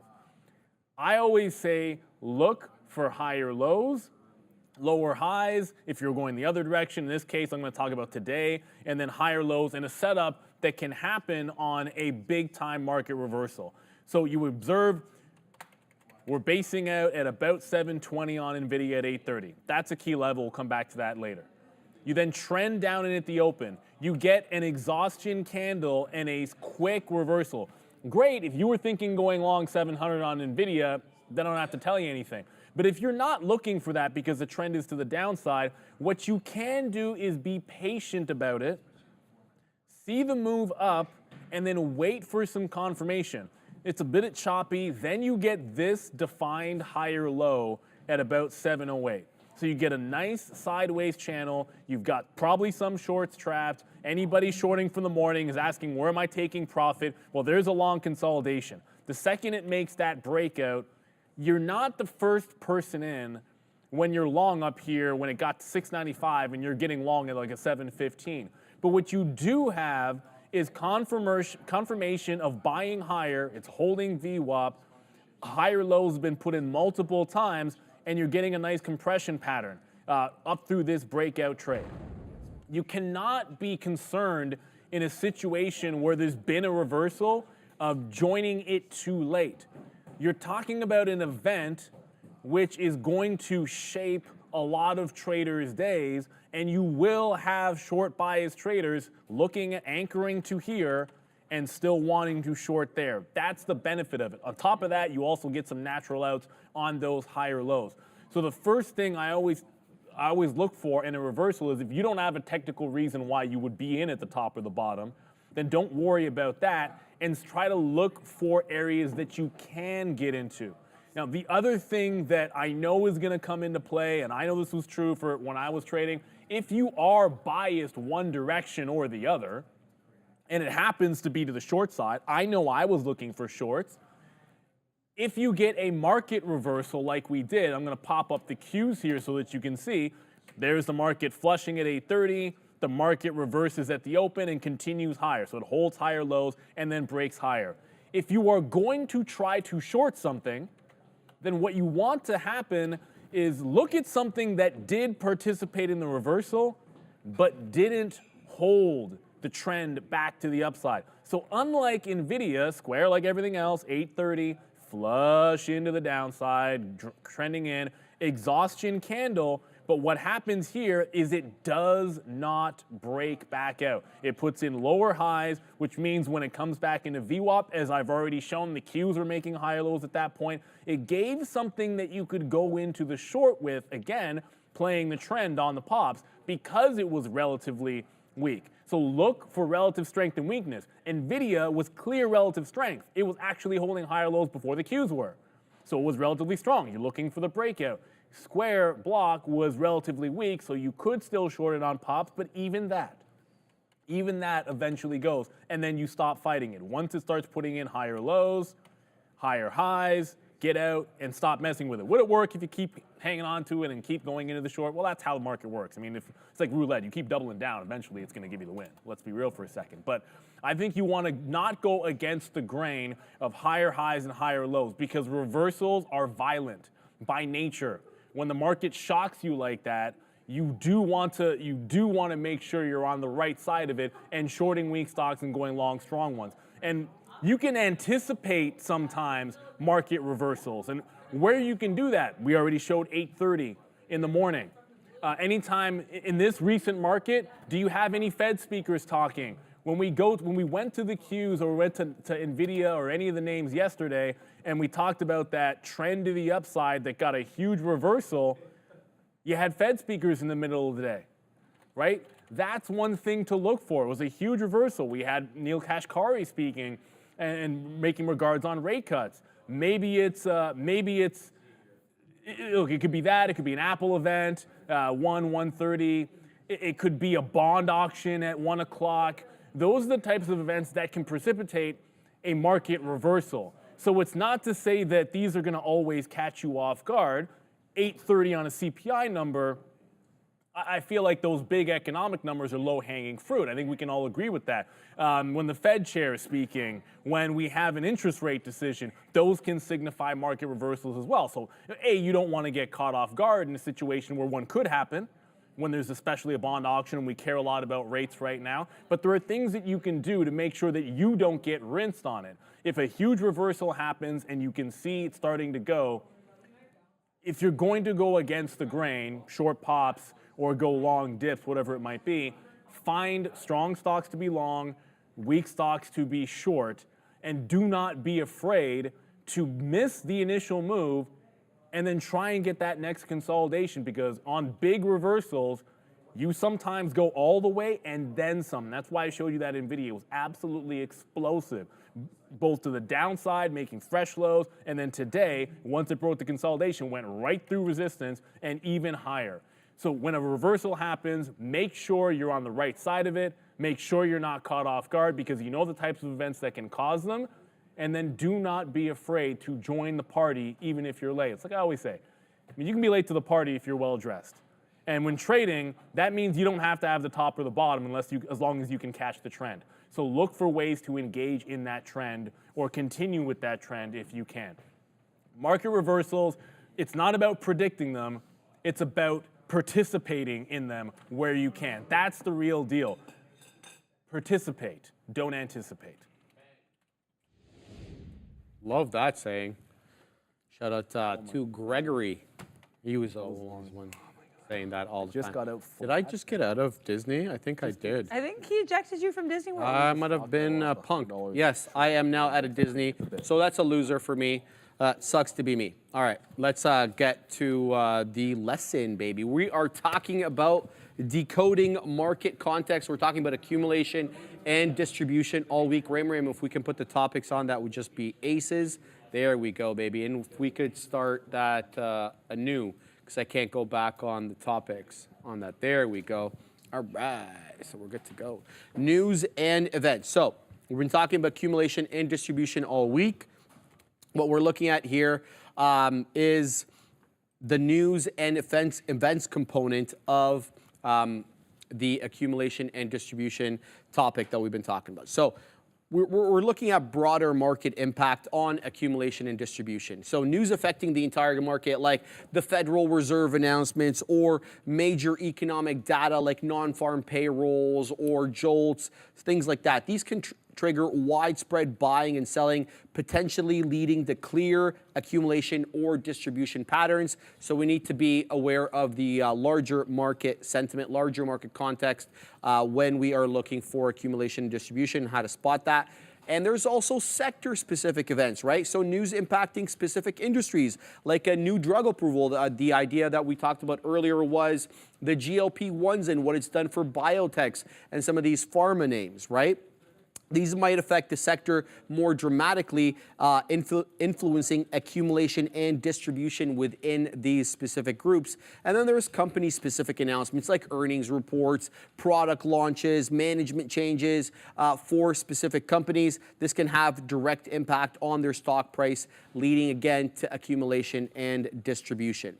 The magnitude and surprise of these events, though, should also be gauged, right? So if widely anticipated, the impact on accumulation and distribution might be muted. Like the example I gave earlier is when we got a 50 basis points rate hike from the Fed when we anticipated a 50 basis points rate hike. The market typically was muted there. It was only when a surprise came in below or above and when we got a market reaction. That's what we're going to talk about next. Unexpected events.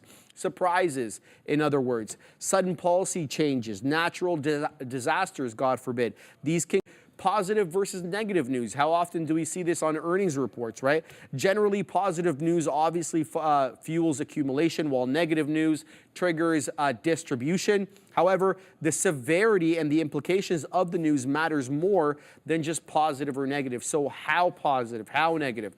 That's what we need to keep in mind. So for example, let's give some examples. So positive macroeconomic data, like a strong GDP growth, might spark broad market accumulation. And this is what we mentioned earlier at the top of the beginning of the show, is we've been talking about the soft landing and trying to stick the soft landing, but the only way we're going to stick that soft landing is if we don't have GDP contraction, or we don't go negative on GDP growth, and that we continue to have strong jobs data, right? So if we have both of those bad boys weak, there's a likelihood that we fall into a recession. Also, company exceeding its earning expectations. So when you have a positive beat, look what ARM did, right? When ARM reported earnings, it was a beat on top of bottom line, but it was really the guide that set things in motion here. And then also unexpected rate hikes. We haven't really lived through that because the Fed's really been telegraphing all their rate hiking or lack thereof decisions. But again, the example I gave at the top of the show was that 2018 rate hike cycle by Jerome Powell when Donald Trump was in power, and the animosity that created between them because Donald Trump didn't want him increasing rate, because that basically just, it's kind of pulling the economy back a little bit, or trying to slow growth. And it's the Fed's job to do that, right? So those are some of the factors that you have to consider when you look at Ram, sorry, can you bring it back to support and resistance? I'm sorry, I was hitting the wrong thing.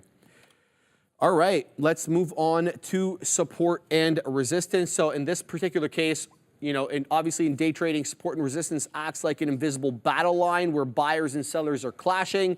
Understanding these levels is crucial for identifying potential accumulation and distribution zones. Let's explore these nuances. So understanding the why is really important here. So for support, think of support as a floor where buying pressure tends to increase, potentially halting the price decline and leading to accumulation. So buyers in these cases find buying attractive at that specific entry point, and their expectation is that the price will bounce back up. So resistance, imagine that as a ceiling where selling pressure intensifies, potentially halting a price advance and leading to distribution. Sellers see it as an opportune moment to take profits, expecting prices to stall or decline, right? And the types of support and resistance are super important as well. We talked about horizontal lines. So horizontal lines on my chart will typically be either key resistance levels on the daily or the previous day's closing price. Always chart that on my graph. So drawn as past price points where price bounces occurred, reflecting historical buying and selling pressure. We're talking about horizontal lines. There's also trend lines, right? This is a type of support and resistance. So trend lines tend to be diagonal in nature, connecting higher highs or higher lows or lower highs as potential support and resistance areas. And then fibs. Shout out to all my fib heads out there, the Fibonacci retracements. This is obviously a technical analysis, support and resistance zones. I don't put too much stock into those. The strength of support and resistance as well is really important. So multiple touches. Multiple touches. The more times the level has held or reversed price, the stronger the support and resistance. So how many times has that 100 level come in on whatever stock and then rejected off that level? The longer it's been a key level of resistance and the more attempts it's had at breaking it, the more relevant, obviously, that level becomes. Volume confirmation, super important as well. Higher volume at support or resistance strengthens that level. So when you see breaking through that $100 level on above average volume, that should be a tell. If you break down below that 100 level on above average volume, that is obviously a tell as well. And the market context, last but not least, market context. Consider the overall trend, the news events, and sentiments affecting these particular levels. This should all factor into your analysis of support and resistance within the context of accumulation and distribution. And some clues. So some clues that you can be on the lookout for. So when the price is approaching support with increasing volume, approaching it, not breaking through it, but approaching it on above average volume, this could be signaling potential buying interest and suggestive of accumulation. Whereas if the price is testing a key support level with declining volume, that could also be a signal of potential selling pressure and the hinting of a distribution phase coming to fruition. And then breakouts and breakdowns, guys. When price decisively surpasses support or resistance, it can be the signal signaling the end of accumulation or distribution and the start of an entirely new trend. So make sure to keep your eye on that. Questions or comments, Adira? Yeah, and I think one thing too is the more touches you have of a level, especially if it's a level that is it's a longer term level of interest. Right. NVIDIA touched 500 so many times. That 500 break was much more significant, I would argue, than the 600 break or the 700 break. Kidding because me? NVIDIA messed around. Sorry, do you want to talk about it?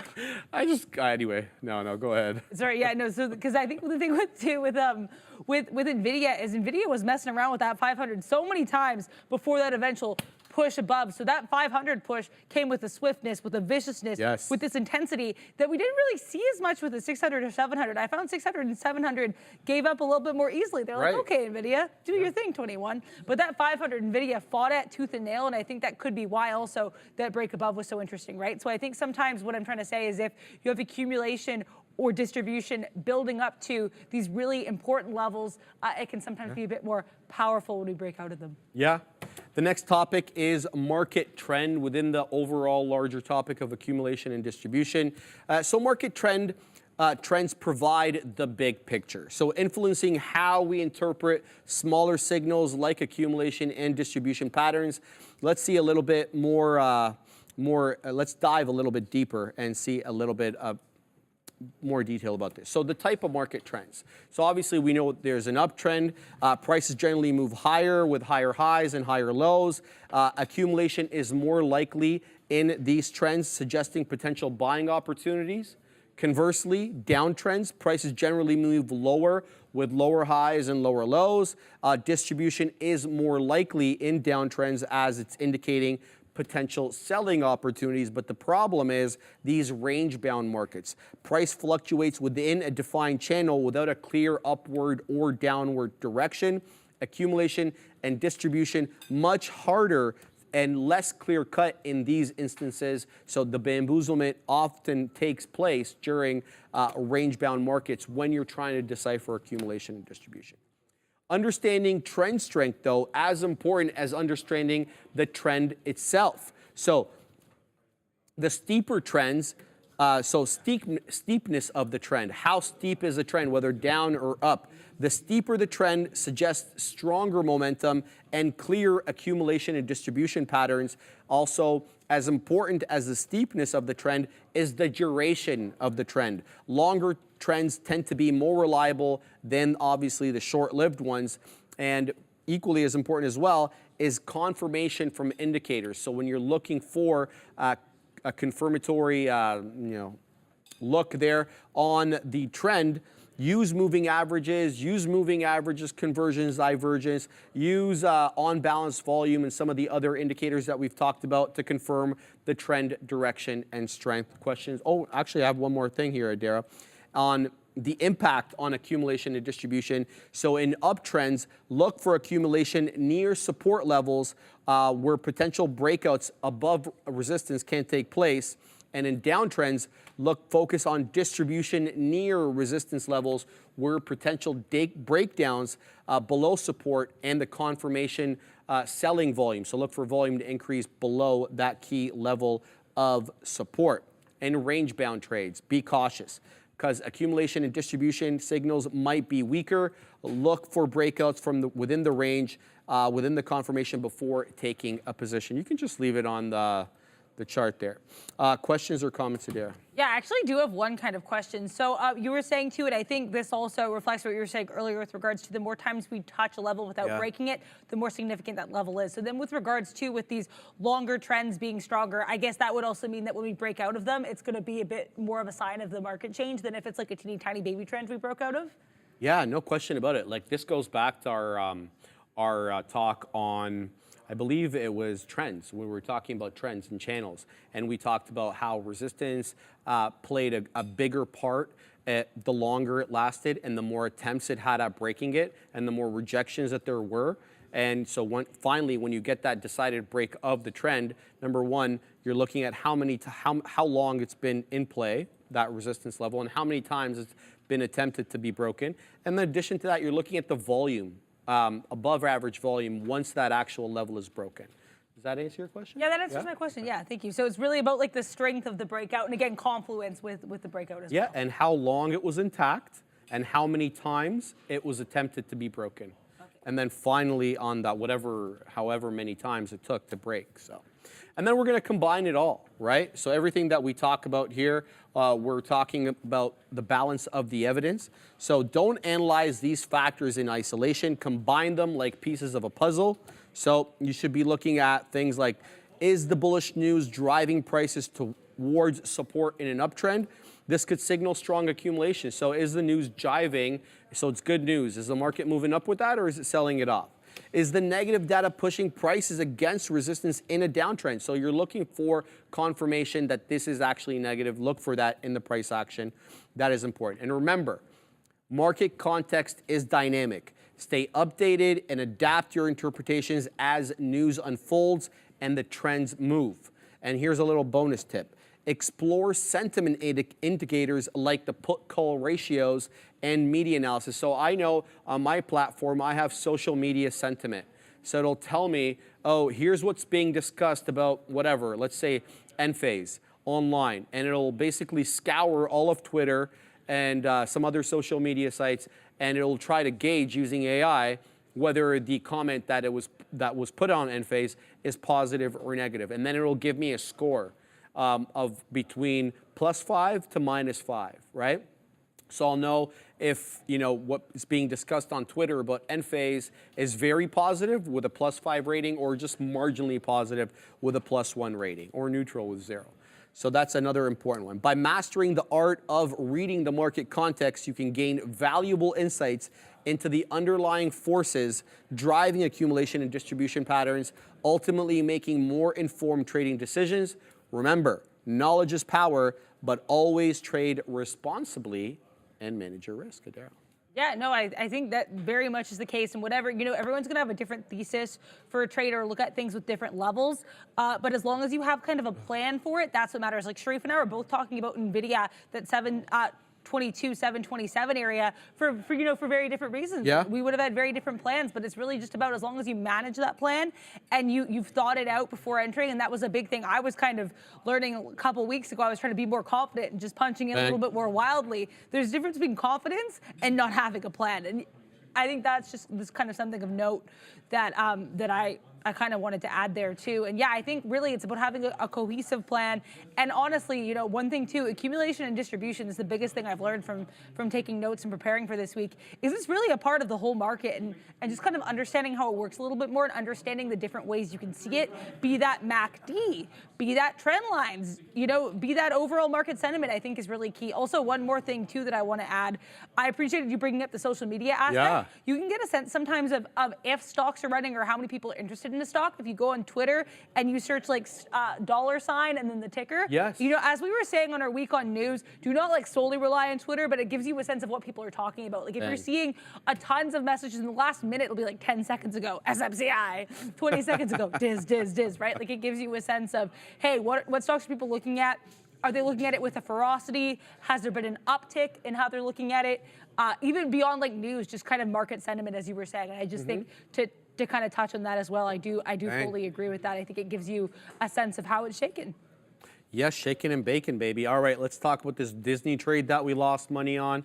That's all right. We got in too high. That was really the issue here. Got in at high a day, and then it ended up breaking 110. So I actually put my out at 109.95. I thought I'd be smart, give it to 5 pennies. It was smarter, or the algos were smarter, that is.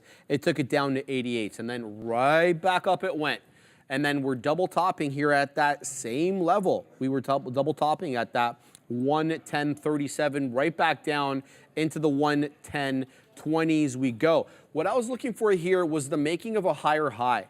And the reason I was looking for the making of a higher high, not to break that flat top at 110.40, no, because I was thinking, okay, well, if this was going to be an uptrend, an upward channel, then we would get a higher high, say maybe 110.50, and then I could get a dip trade at maybe 110, 110.05, something like that, as it curled back down, because it's making higher highs and higher lows. Alas, it was not to be, at least not on this time, as it is holding up right at that same level it held up at last time on Disney. I just might have to look at something else on DIS, not one that I trade a lot, but you know, I figured I could bamboozle my way into it.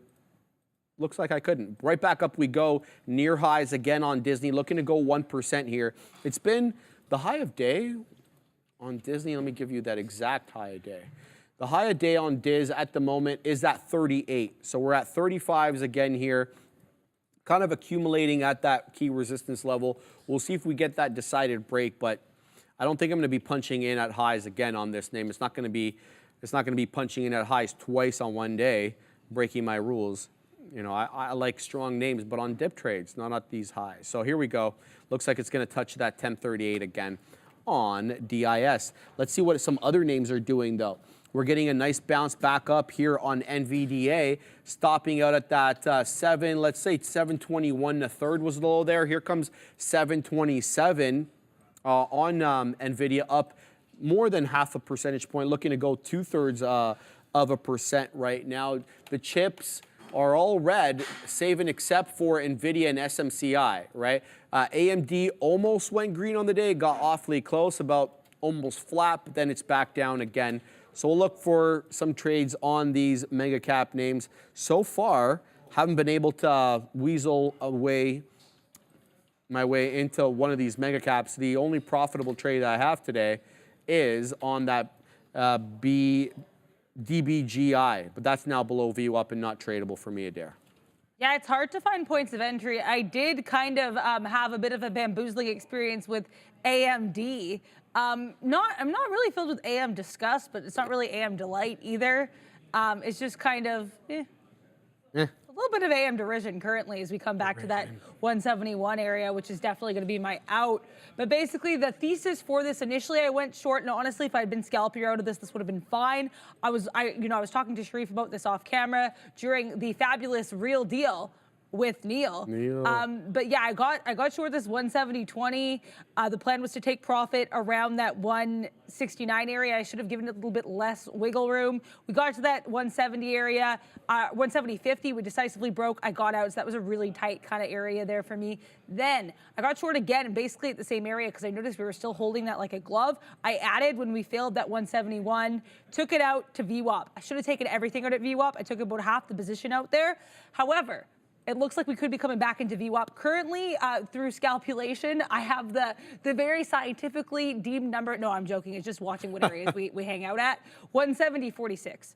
And I like that because I like the 170.45, but I don't really trust $5 or $10 or 5 cent or 10 cent intervals flat. So I'll usually go about a penny above or below. Yeah. So I'm interested in 170.46 for now. Like I said, super scientifically deemed. Definitely not just from looking at the book. No, I'm joking. But yeah, so I like that level. We'll see if it comes into fruition. But honestly, yeah, this is, like I said, really sometimes it's hard for me if I don't do well in a name to not, run away with my tail between my legs. But I do like the look of this. And honestly, I do want to get out of AMD right now because it's getting a little bit dicey for me personally. But I think, if this range continues, I have no problem getting long at VWAP shorting until this move up here. Or getting long, like taking that 60 cents more or less, right? But right now, I just want to run away with my tail between my legs, for lack of a better term. But yeah, that's the kind of look at the AMD. Meta still not doing anything of note here beyond. I was pretty happy with this short earlier. Pretty pleased his punch there, just kind of taking that double top. but or actually triple top, because much like Nvidia, coming back into a pre-market range, lower high here, kind of moving to the downside, but then we made sort of a double bottom at that 464, and now we're making a higher high. Meta, though, I'm going to be watching around this 465 and some change, because that's where we had the double bottom earlier, and then we came into resistance. If we break above this, could be a long, but I really would rather see us just kind of sit at that 465 and some change, rather than me trying to make an empirical decision as to what it's doing, because I don't want to guess for Meta. Meta has to tell me what it wants. Also, apparently I still have, I'm out of AMD, so that's nice. I'm happy about that, because I think it was part fill at first. I was like, why does it say I'm still here? Thank you for the bang button there. Also, Google coming into, I know I'm mostly looking at Mag 7s there, I apologize. But Google, a little bit interesting as well. Just saw that in the side chart, coming back, trying to fight above VWAP, still making lower highs and lower lows though. So this would have been a good short also from that 146.50. A little sad I missed it. Just looking at these mega caps, trying to finagle my way, bamboozle my way into another trade here. Tesla short still looks like it could be of interest, especially now that we're rejecting off that earlier area of consolidation. I might actually punch in on this. How are you doing? All right, just went short the future. Idea behind this trade is we're back at this key resist. It was support level initially, so we're at that VWAP area. This 17,730. I want to see if we reject this area. I'm looking at this area right here. So if we come back into this consolidation bottom, which we just did, I'm looking for the short on this name. Let's see how we do on the short on the NQ. I'm looking for a test of 700 again. Let's see if we get some beak wetters there. I'll just send it back to you, Adair, real quick, because I just have to put my profit takers. Yeah, for sure. Yeah. Absolutely, no worries. I'm just kind of looking at Tesla longingly. Joanna Brewster was saying something about Apple here, so I want to pull up Apple. Apple looking kind of curly, but is a lower high coming in. I like the description of Apple as curly. I like that. You know, like the curled bottom. We'll have to wait and see. Oh, I see what you mean, Joanna Brewster. Whew. I got excited there. Okay, so I'm leaning in. Let me look at this. All good. I really like this 185.40 level. Why do I like 185.40? I like this area that we were kind of consolidating in the pre. Then we open from this level, this 185.40. We go down. Guess where we come back? Right up, so right around VWAP. Now at 954. Also, I want to switch this to a 5-minute because I like my 5-minute better. I still like this level, though, I have to say. It might be a bit clearer on the 3-minute, but I still like it on the 5. So we come back up, make a little bit of a pop higher, come right back into 186.20, then back to VWAP. Then we come back down into VWAP once again and bounce higher. I like this. I agree, though. I kind of need like a more higher highs and higher lows. I would say a decisive close above this 185.60 area would be interesting to me, because otherwise this could get rangy, which, to be clear, I'd be totally okay with shorting this 185.60 and taking it to 185.40. But I do, but that's like, like 20 cents. But I do agree with you, Joanna Brewster. I would concur that it looks curly, but I would be extremely cognizant of what we do just above that 186, because that was that area we had that little top earlier at 1050, and also around where we were consolidating in the pre before the CPI print heard round the world. What's happening? Is everything good? I don't know. I think they're shooting a video or something. Oh yeah. I don't even know. Did you say Ram? Yeah, that's what I figured. Yeah. They're doing stuff for social media. Sorry to throw that to you like right away. I just had to put some profit takers. Okay, so let's look at this futures trade here. We already took some out for a 10-point winner, but this is nothing here. We're looking for a move down, at least test 17.7. If we test 17.7, great. Well, we've already got the profit taker there at 05s, but I'm finding it hard to trade today because I feel like we are kind of range bound a little bit after that big move down a little bit. Nothing is really flying up or coming down, and this is not where I excel. So it's going to happen. I'm not gonna take dumb trades. So we'll see. We'll see if we can head down here on the future, looking for a move into 17.7. Again, the whole point of this trade was to look at this consolidation bottom that we had earlier in the day and to say, okay, we're moving up to that consolidation bottom. That consolidation bottom should act as a level of resistance. That is the whole theory behind this short. I'm not taking it in isolation, just randomly like that. I'm basing it exactly on that. Now, if that consolidation bottom ends up breaking and no longer is acting as a key resistance level, then the trade is invalid and I've got to get out of the trade. So we're 4 points in the money, nothing to write home about. We have already taken one out, but this one looks like it's really trying to test the highs. We'll see. we'll see. You've got things like NVIDIA that are above VWAP right now that are definitely helping keep this market up. You've got Meta above VWAP, even Softy. It's down 1 3/4 on the day, but it's above VWAP. So is Apple. The only one really below VWAP at the moment right now on the Mag 7 is really TSLA, and it's south of 184. VWAP there is around 185 or so. So there's not much. I don't know. I think the market's a little bit stronger for me here. What are you looking at, Katina, man?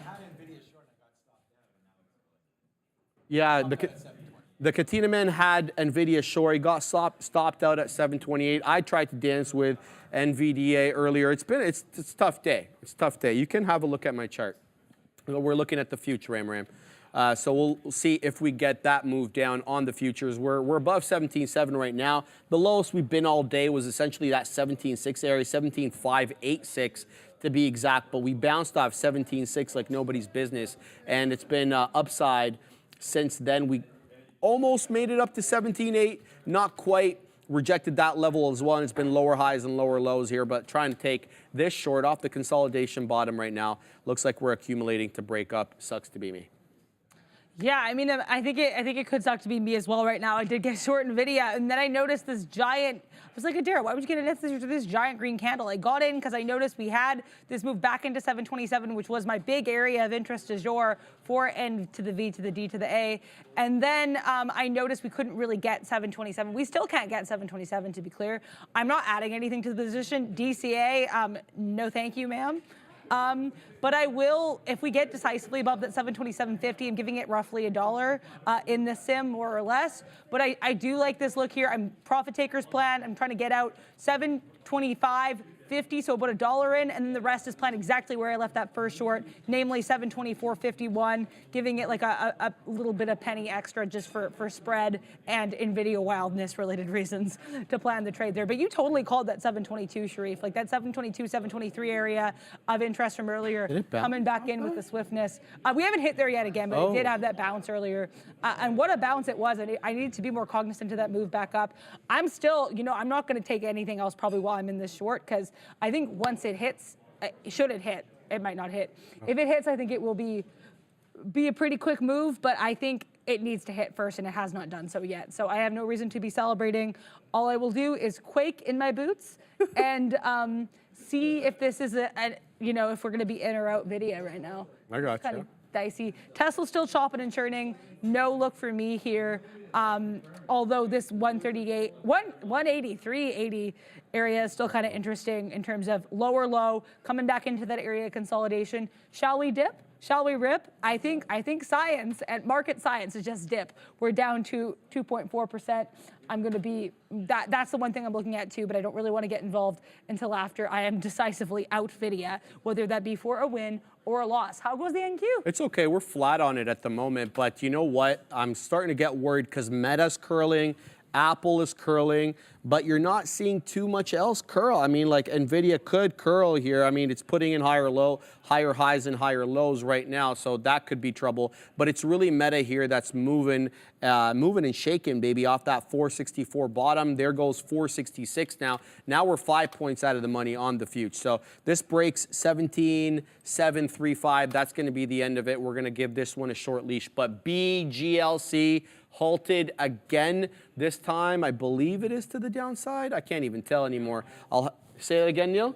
It's a down halt, he says this time. This is halted at $2.47. I'll give you the tap on this one real quick, BGLC.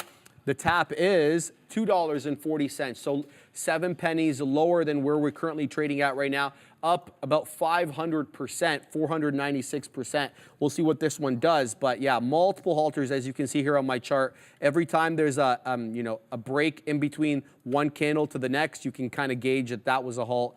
We've been putting in higher highs on this name. The last move up was before this down halt. We had an up halt that took us to a high of day of 271. We're at 247 right now. Let's see what this one gives us. There were multiple small cap gappers that were really flying earlier on. They've all since faded. Surprise, surprise, right? HOLO was kind of like one that came in midday. Now that's really tanking. It's already off almost $20 off the highs, HOLO. There was DBGI, BMR was a second day play. Yesterday, AULT, OMH.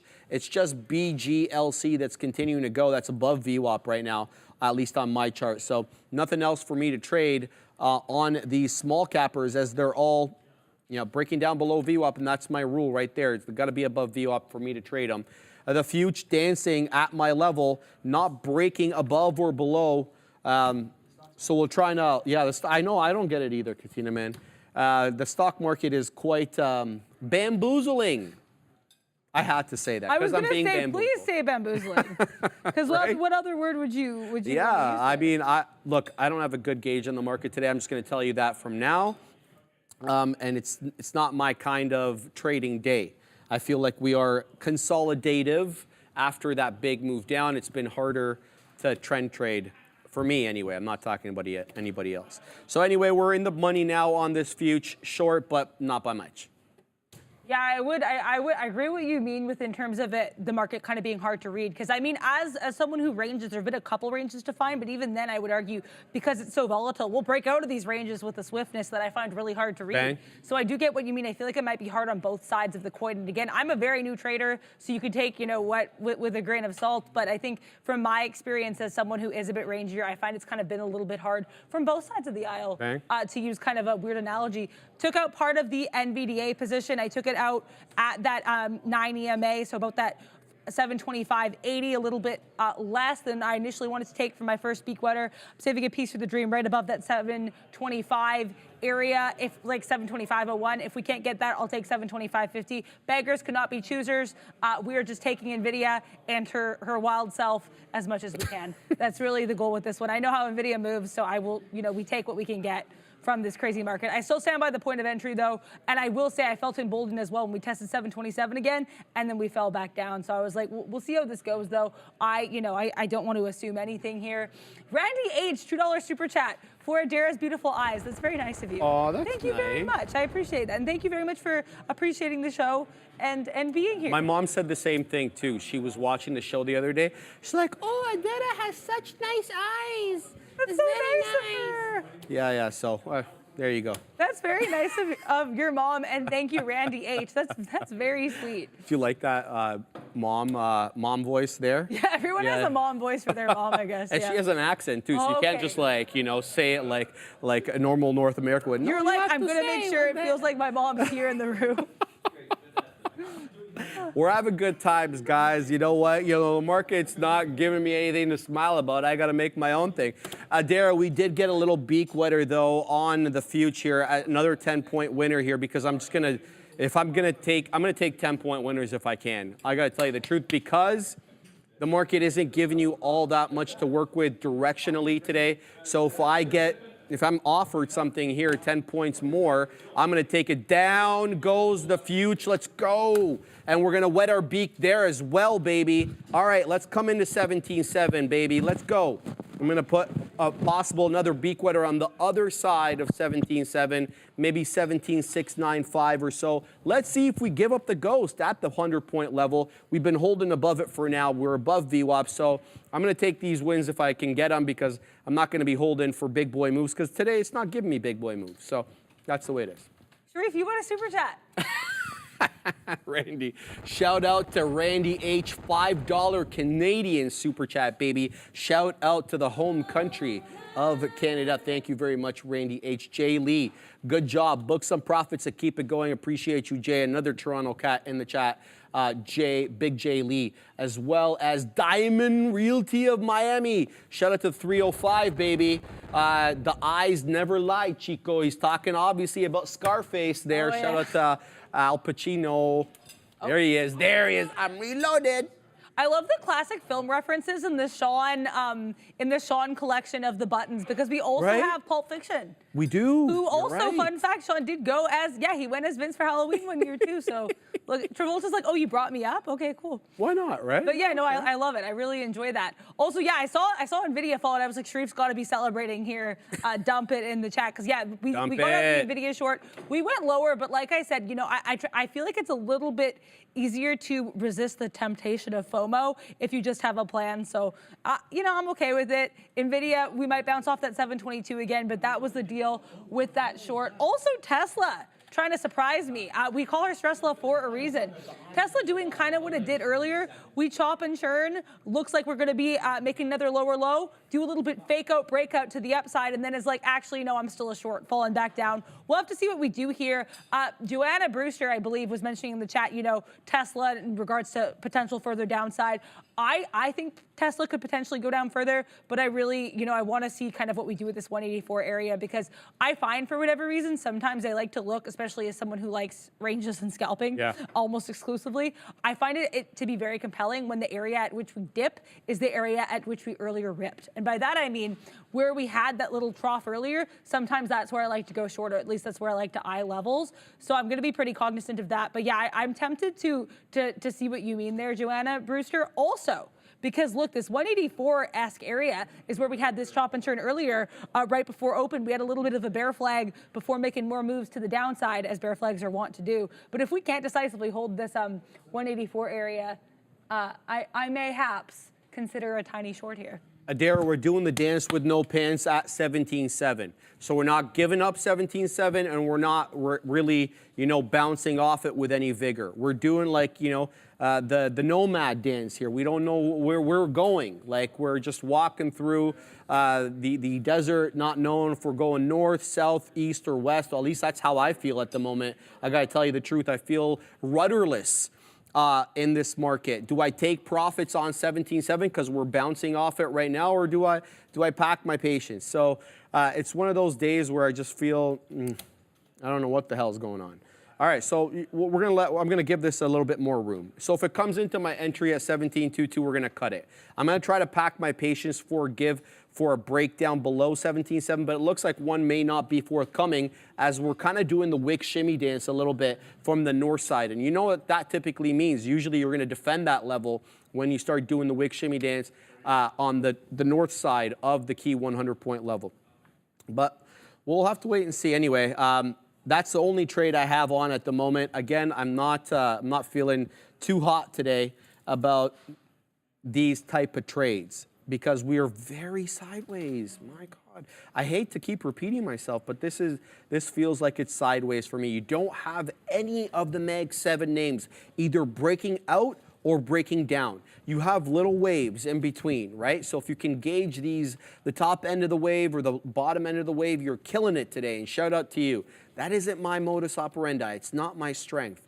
So I'm having a lot of trouble when there is no decided direction of the market. The market is acting distinctly different today. Shout out to the Knob, the one, the Knob. Is he here? Yeah, he is. He's distinctly different. All right. So we're breaking down again, Adara below 17.7, but for how long? Do we get a continued move? This trough suggests that we may encounter support at 17.686. Let's see if we make it down there. If we do, I'm just going to take it there. There we go. Now we're moving down into 17, low 690s. Let's see if we can get that big boy flush that, you know, I don't know if everybody wants this big boy flush. I don't know if anybody's long on the floor, but yeah, right now we're short. Let's see if we continue to print. Here comes 17, 6.9, high 8s. Can we break? Can we break the 690? There we go. We're coming into that lower level. Let's see if we can flush off these levels of there.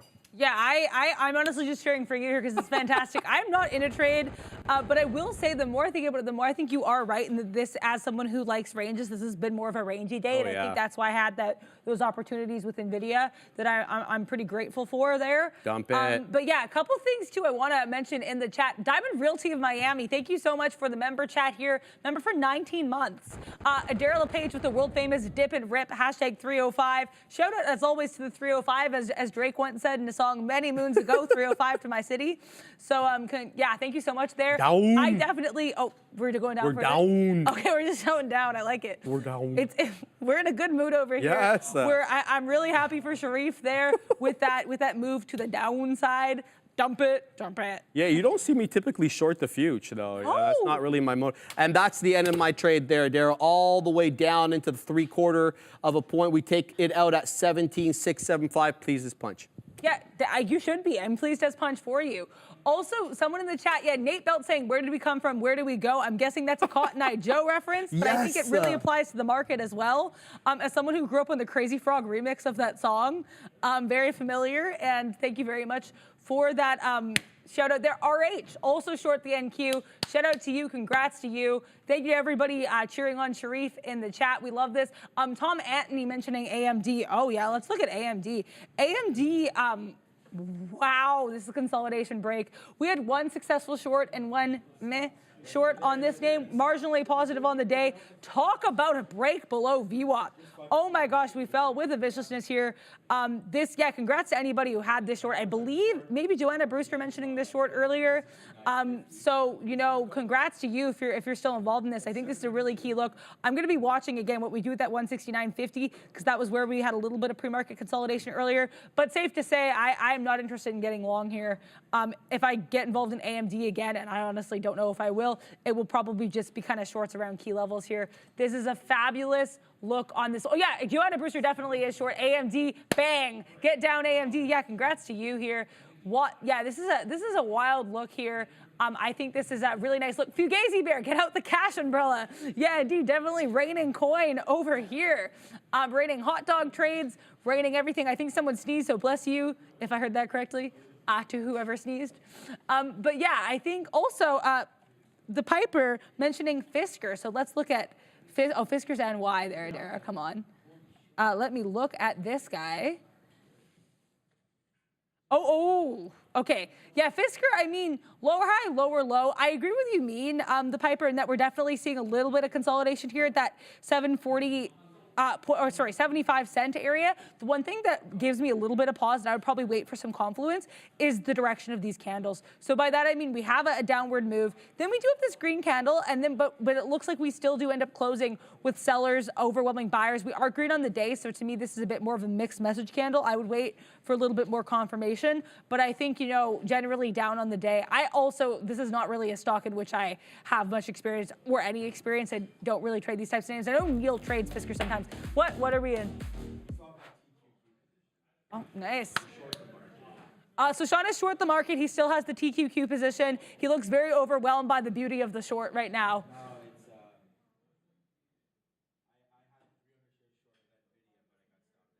Oh, I'm sorry about that. Yeah, he's sad about the NVIDIA. But yeah, that is the Sean trade update.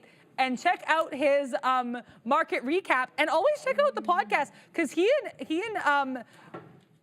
and Brendan are having some great conversations, and they're talking about a lot of really cool stuff. I've been watching this one while doing my makeup this week. Also, I like all the banners happening here. Check everything out. Thank you very much. I appreciate it. Yeah, I did the hair a little bit differently today. Thank you very much, Sean. Also, a couple super chats. What I saved for you from Kyle Burdett that I have saved for you, Sharif. So because it actually mentions you. What happened, Katina? Oh my God. I just got assaulted by the Katina man. Yes, my heart swells with joy every time Sharif says dump it with the exact opposite enthusiasm as pump it. Shout out to you, big Kyle Burdett. I know Perma Bear loves to take the ES and the NQ short. He thrives in that environment and kill it, Kyle. Shout out to you, my man. Good day for it, too, clearly. Absolutely. Did you look at that GameStonk No, one? this one just came in, so I haven't seen this one yet. Nath Alhami, thank you so much for the $10 super chat. You're first on a live stream, so that is a celebration. We're very happy to share this milestone with you. Hashtag GameStop is back. GME on Solana. I think this is like a coin that we can't look at because I know we've talked about the whole GameStop coin before. I'll look at the GameStop stock, though, for sure. GME down about 4%. Oh. Hi, GME. GME is kind of interesting to me. We did have this kind of move down with the swiftness right after the open. Chopped and turned a little bit at 930, then we fall down to that 1385 area, seeing a little bit of a stutter step to the upside, but now we're coming back into the area from whence we fell, this 1425. So I'd be pretty cautious of that. We're going to have to see what it is. But unfortunately, we can't look at like the coins because this is like the GME coin on Solana, which I am not aware of how to look at. The Katina man is short Amazon 169.50. Be made aware it's at 169.15 right now. If you are following along with the Katina man's trade, keep your eye on the chat as he's often updating his positions in there while we're on the midday. So shout out to the Katina man. Short 169.50 AMZN. Let's talk about this future trade here. Dara, we dipped down a little bit below my exit, but we are, you know, I don't want to say that we're putting in a reversal candle or anything, but there's a bit of a doji candle forming now on the NQ on the 5 at 17,675. So let's see what we do at this level. Kind of a random area with which to find support, but as I look on the 5-minute chart, maybe not. Let's look a little bit more here. Let's do some charting. So look at this consolidation top that we put in here at around 10 a.m. And I don't want to call it a consolidation top because, I mean, we only spent about half an hour there with the low being at around 50 and the high being at around 80s. So just kind of at the top end of that range, we're putting in this doji candle right now. Do we find a move back up? If we find a move back up, is it going to be to 17.7 or is it going to make its way back up to VWAP? Currently, though, when you look at the overall market trend, essentially from 1040 onwards or 1030 onwards, it's been sequentially lower highs on the NQ, topping out just below that 17.8 area that we got into 17.791 or so, and you know, putting in lower highs, lower lows, so a bit of a downward channel right now on the NQ. So pack your patience if you're short on this one, as you could continue to print south. Don't be paper hands like me and just you know, take it out because the day is going against you. No, the reason I took it out is because I don't have a good firm direction on the market. When I feel like I have one, I let the trade run, right? But today is just not one of those days. I don't feel it. And look, things are starting to curl back up here. I'm starting to see a green candle on Apple, a green candle on Meta. Oh boy. So we'll see. We'll see what we get here on the future.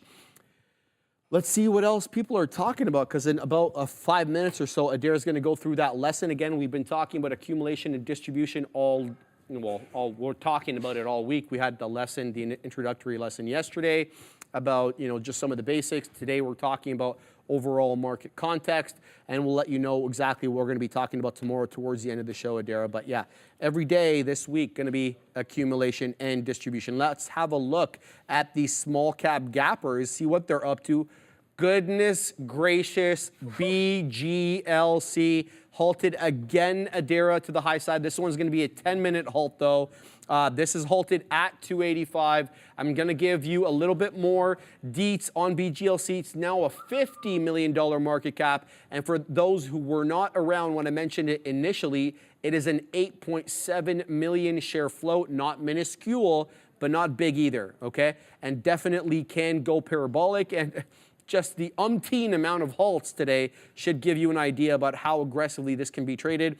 It started off yesterday as a 41 penny stock. Now we are knocking on the door of $3. The tap right now, 20 pennies above where we halted at. 305 is the tap. We're halted at 285. You know, typically the longer the halt goes on, you know, the more people start worrying about their money, and then you see the tap coming down. So this is a 10-minute halt. We haven't had too many 10-minute halts. Have we even had a 10-minute halt? This is the first 10-minute halt today on BGLC. I don't see another 10-minute halt here. These are all singles. Yeah, these have all been 5-minute halts so far. Correct me if I'm wrong, chat. But right now I see 2 dotted lines there. We'll see what time did this halt at. Let's find out. So the halt time is exactly 12:54:13. So if this is going to be a 10-minute halt, it's going to open up at 1:04:13. It's 1:03:30 right now. So we have another 45 seconds or so. If this is going to be a 10-minute halt, then it'll open around then. We'll see what this bad boy does, but it is the strongest of the beasts today on my chart, up, you know, almost 600%, 593%. It's up 185% since the bell. So since 9:30, this monster is up 185%. It's awfully close to opening up if it's going to open up again. Let's wait another, what do we got here? We got about 20 seconds or so, 13 seconds now as we come into 104. Let's see if this bad boy is going to open. In fact, let's look at it on a trading screen. Forget about this charting screen. Here is the trading screen on BGLC. Let's see where we are right now. And there it goes. Here we go. So we are open on BGLC. We flush below 3. Is this going to be another down halt, or are we going to get a nice upward move? 318 the high. The previous halt level, 285. So this one's going to halt down. It looks like at 290 Adara as it's accumulating, unless it's going to be a false halt. No, it's going to be a false halt there as it bounces right back up. I'll send it to you, and then we'll see what this one does. Yeah, stock Chenier season. Oh my gosh, to use a word that someone used in the chat a while ago. I love Sharif narrating the stocks. Also, Nimitz saying it's the 4th or 5th 10-minute halt for this bad boy. Nimitz following it. Shout out to him. I don't think he was doing a correction. I think he was just putting it out there. But I mean, yeah, either way, there's so many halts who you know. Totally understandable. Yeah. But thank you, Nimit, for putting that up here. Also, yeah, shout out to Bears versus Bulls killing it. Shout out to everybody. And also, if there are any news with the small cap gappers, do not hesitate to to jump in here while we get with the lesson du jour. You got everything? You're good? I do have everything. Cool. Thank you very much. Yeah. Let's talk about decoding market context, which is also a great, really way of putting it, right? Because like I was saying too, what I found the most interesting with this lesson as I was taking notes on it is how it really shows that accumulation and distribution is everywhere, and we don't really think about it. We're not really cognizant of the extent to which it really rules the markets, and it really plays a role in all the decisions we make while trading. So let's talk about news and events. So we do have the, what are some catalysts that might be bullish, aka accumulation related catalysts? That could be upcoming earnings reports, cough, cough, Airbnb, Lyft tonight. Some other names coming up, NVIDIA next Wednesday, right? Positive economic data. That could also have a bit more of a broader impact, both bullish or bearish, depending on how it goes. And with that in mind, the CPI print today, I know Sean was saying he had already written part of the sticky note, and the CPI print was like, oh, you'd have a sticky note? I'm going to talk about sticky inflation, and then kind of mess with some of the levels there, right? So I think that can be pretty key as well. Also, exciting product launches. Those can be, buy the rumor or sell the news events in either direction. Vision Pro, Meta Connect, if there's any kind of new event coming with a company, that can certainly be of interest in either way for accumulation or distribution. But usually, from at least, from experience, it's not always going to be this way, but buy the rumor, sell the news is sometimes how it goes. Cough, cough, Meta Connect. Right, so it's good to know about these on either side of the coin, because you can maybe accumulate into it and then know, hey, when the event hits, it could get a little bit bearish. And this can all kind of suggest potential accumulation for bearish news, specifically bearish news, disappointing earnings, negative economic data, the CPI print, I guess I got a bit ahead of myself there, or industry-specific concerns. So with regards to, let's say there's any specific semiconductor concerns. I know there was some concern in the space, at least on an intraday level, when AMD had much lower expectations, or I guess, guidance than the market was expecting there. So that's certainly of note. This can all kind of trigger selling and hint at possible distribution on the way. And so again, some other things to think about. What are some broad market impact events, right? So like CPI, economic data, a very nice example here. Federal Reserve announcements, when Papa Powell takes the mic as OB and Sharif here call him the reversion man, right? So that's Obi. I got to give Obi that credit. Okay. I know you both say Papa Powell, but the reversion man is what Obi calls him. Yeah, the one that appreciate that. Yeah, I mean, it makes him sound like all powerful, but he can have a power over the market, which is why we brought it up. Yeah. It can certainly play a role in it. Something to really be cognizant of, or even Fed speak. Or being in a trade when 1 p.m. hits when we have auctions. That's another thing to be really aware of, and that one's gotten me in the past, let me tell you. You and I both. Right, yeah, so I think, and especially here in the midday, I think we're all sometimes in that waiting game with those auctions. So just a fun thing to keep in mind. Also worth noting, sector-specific events. News impacting certain industries. We're talking, Sharif used the example, I'm gonna use it again because I love these names. The GLP-1 names. These ones, I find usually if we've got news with Lilly, Novo's gonna be like, hi, don't forget about me. They might run or drop together. And sometimes if you don't wanna trade something like Lilly with the spread, or the lack that it's below a milli, or the volatility, you can maybe sometimes hop in Novo, because Novo's going to give you some of the same movement there as well. Also, shout out to Mr. Longshorts, bringing up a really important catalyst. Frank is a catalyst as well, LOL. So yeah, we talk about the Frank Caberna market pump. So that was what that's a reference to, which I really had to shout out there. Shout out to Neil and Sean for talking about the Frank Caberna move. I didn't know that's what they did, but I figured. Yeah, it's at 2:45 usually. There'll be like a little, Neil will talk about the pump, and he'll be like, oh, time for the Frank pump. So that's, I think, what Mr. Longshorts is referring to, and I really enjoyed that. Pump it. But pump it indeed. Company-specific announcements too, right? And again, and sometimes these can be sympathy plays with the overall sectors, like what we're talking about with the GLP children. But earnings report, product launches, like the Vision Pro, Meta Connect, et cetera, can have a really specific impact on certain companies. And then also company-specific announcements, Boeing is another good example there, something that really impacted Boeing, but also had tangential impacts on some of the airlines. You can't just drop that. Like, you're just not going to drop that and not going to hit the word of the day. Thank you. Tangential. Appreciate it. But yeah, so impacts on other things in related sectors, so I think that's pretty cool as well.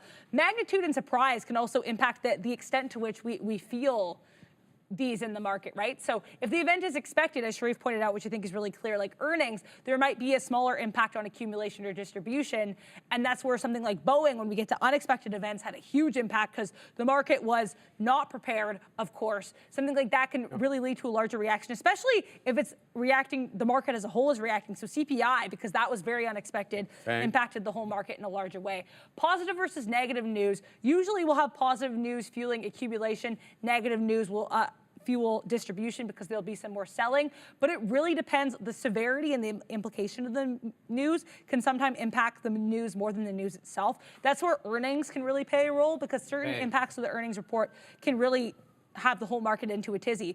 Qualcomm beat earnings across the board, but they had lower Internet of Things, down 32%. I read the whole report. That was the only loss I saw. Interesting. And that seemed to be what moved the whole market down. I can't say that with certainty, but I can say based on my interpretation of the Qualcomm report from reading it, I thought that was kind of a funky little look there. So it really shows how the market's not always going to react how you think it will. And just really be prepared for these unexpected outsized moves.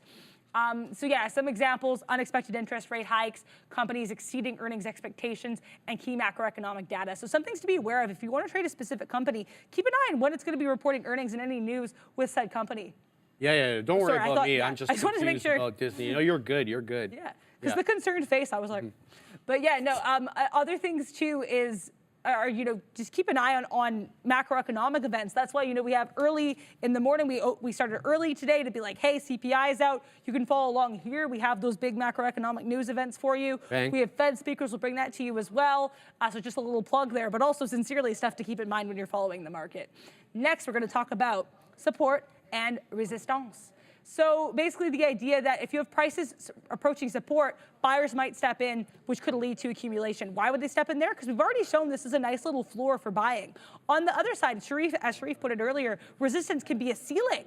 Right? So sometimes sellers will step in there or they'll take some profits there against resistance levels, which would also suggest distribution. And that can be either because we're worried there might be a range or there actually is a range in event. And that's how I trade, right? Range trading is getting in, being part of the accumulation at the bottom of the range and then getting out at the top when possible, right? Breakouts and breakdowns also going to be pretty key here too. So you want breakouts above resistance or breakdowns below support. And as Sharif mentioned too, you want to have lots of volume with these because this shows the accumulation and distribution we saw is a thing of the past. We're seeing more volume. We're seeing new frontiers being made to infinity and beyond, as one character in a franchise that you're trading once said. So I think that's pretty interesting as well here too, right? Other things, too, to think about is the why. It's the psychological aspect of markets. I was taking some notes today earlier in the market cycles. So the idea that we have market phases, accumulation being the first phase, right? That's going to be where we establish support. Then we have the markup phase where everybody's buying, everyone's running up to that point of distribution, that point of resistance. Then we see distribution, and then we get to a markdown. And that's why sometimes, too, once we break out of these levels, once we break below that bottom, it can be a bit hard to find another bottom unless we have other key levels. Well said. Because the market's just been kind of working up to that point, right? So I think understanding the phases of the markets is pretty key as well. And I found that really helpful for me to understand with regards to here. There are different types of support and resistance, too. As Sharif mentioned, there are the fib heads who like looking at Fibonacci retracements for their levels. There's also trend lines, which I know Sharif and I use, and something I learned from Sharif, so shout out to you. The whole idea of higher highs, higher lows, lower highs, lower lows, or horizontal lines, so areas that we're bouncing off of, like little ping pong balls to get in and out of your trades as well. And then as Sharif said too, the more times you have a touch of a level, the more strong or the more strength that level shows. That's why NVIDIA 727 was such a beacon for me, because we had that so many touches that once we broke below, I said, hello, I'm in. Right? So really just watching those levels. Volume confirmation too. If you have that break up or that breakdown with significant volume, it's going to be a little bit of a stronger breakout of those levels. Bang. Market context matters as well. So again, also, I think that can show if we're doing something that's counter trend to the market. So it's like Tesla's very much down on a day where the market's very much up. That could suggest Tesla's moving on its own. So even though you might not short the Qs, you might be comfortable shorting Tesla. Bang. That would just be an example there. And I'm not saying that about today, although Tesla is down today, just kind of a general example there. Yep. I feel like we're always picking on Tesla here, but say lovey. It's been getting rinsed lately, so it's a good example for anything short. Thank you. Also, prices approaching support with increasing volume can show that we're really suggesting accumulation. We might be testing accumulation. Same with distribution there. Pump it indeed. Market trend also really matters. We've got uptrend, downtrend, range bound. Uptrend, which I know Sharif likes as a long biased trend trader, as he just pointed to the screen there very emphatically. This accumulation is usually going to be more likely in an uptrend because you have buyers in control. Sellers are going to be more likely in control, trying to take the wheel if we're in a downtrend. So we're going to have a bit more distribution.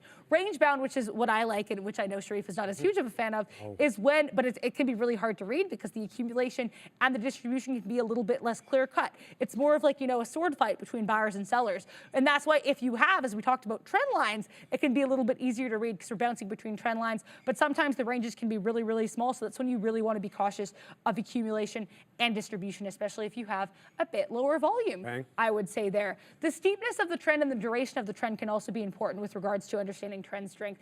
A steeper trend can show a lot of momentum, specifically upside and downside, either way, depending. And longer trends can be more reliable than short-lived trends. And as Sharif was saying to me earlier, if we have a trend that we've been in for a while, and then we break out of it after lots of tests with strong volume, that can be really significant because we spent so long accumulating that trend and building that trend, and for it to break, that can be a whole new world for the market.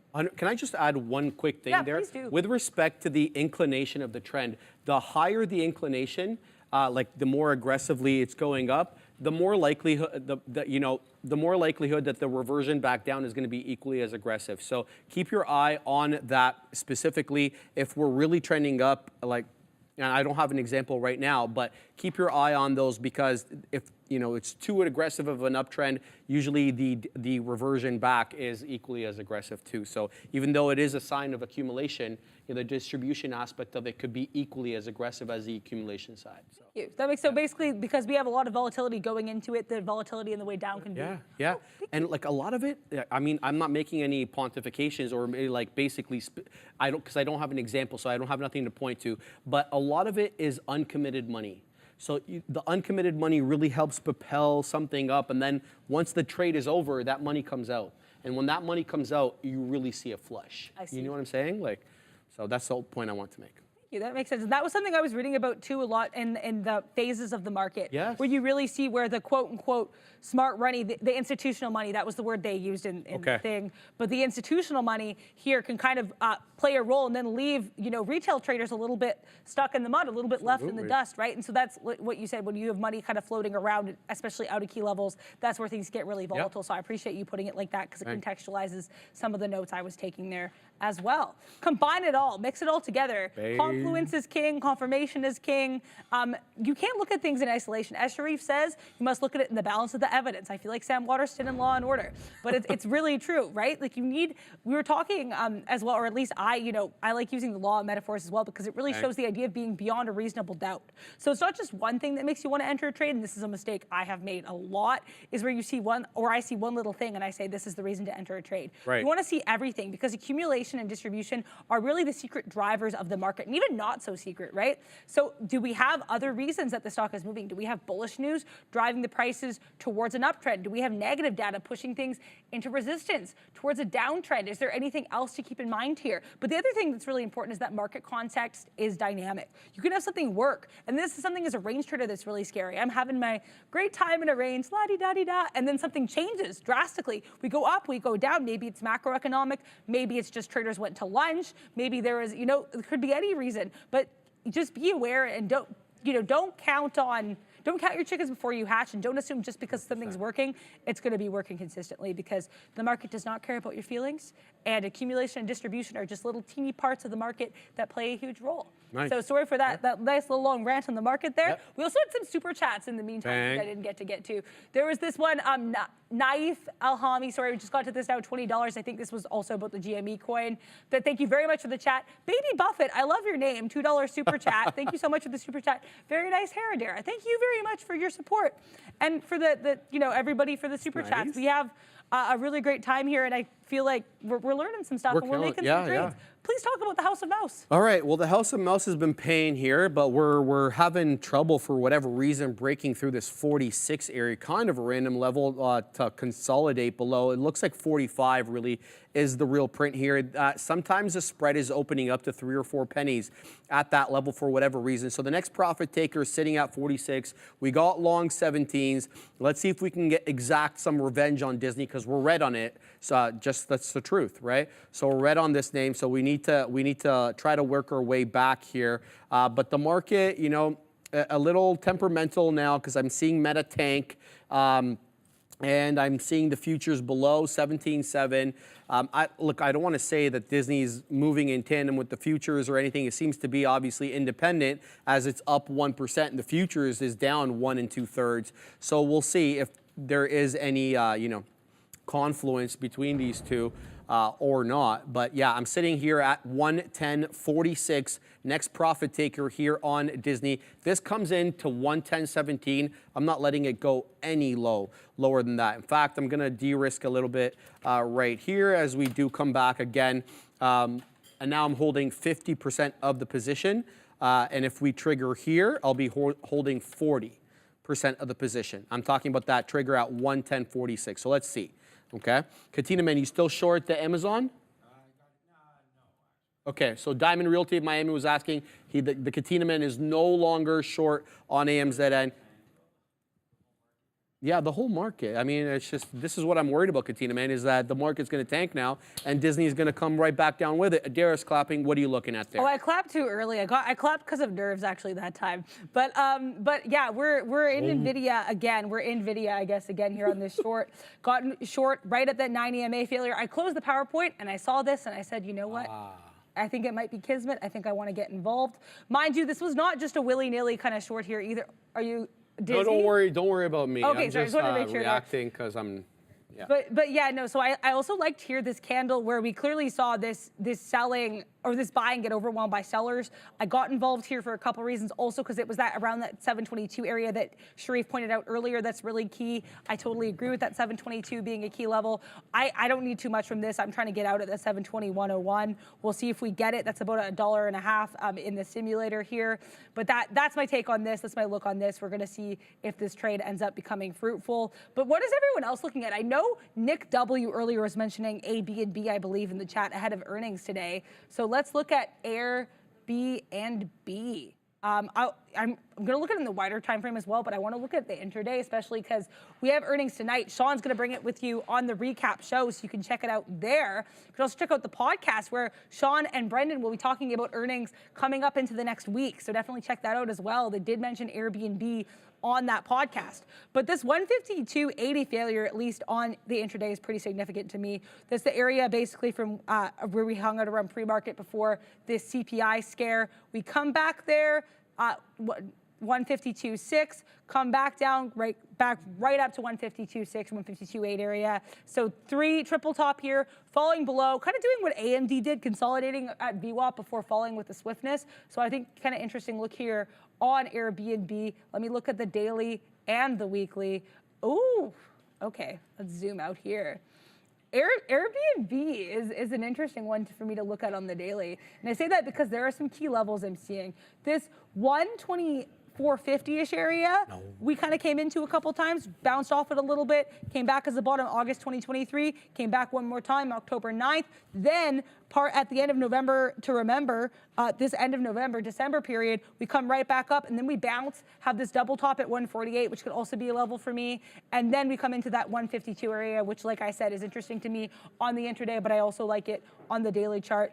Bit of a double top, Is it going to be a triple? Are we going to close higher here? I think that could be of interest. But yeah, if we fall here, I would be probably considering this 148 area and then coming into that 134 where we had some bottoms. Last but not least, that 125, 124.50 area. Those are kind of my areas for Airbnb heading into earnings. But again, take that how you will there. You know what my concern is about Airbnb? I think like we have a headwind, like a genuine headwind with Airbnb, because we've been seeing a lot of the inflation actually being still shelter inflation. So there's a lot of issues with rent, the mortgage inflation, that could come down as interest rates come down. But the shelter inflation has more to do with supply than it does with interest rates. And one of the things that's really pushing up rental prices in major urban centers like New York, Miami, Los Angeles is the rise of Airbnb. So you're having these politicians really look derisively at Airbnb. They're like, no, what is this nonsense? I mean, you're increasing the price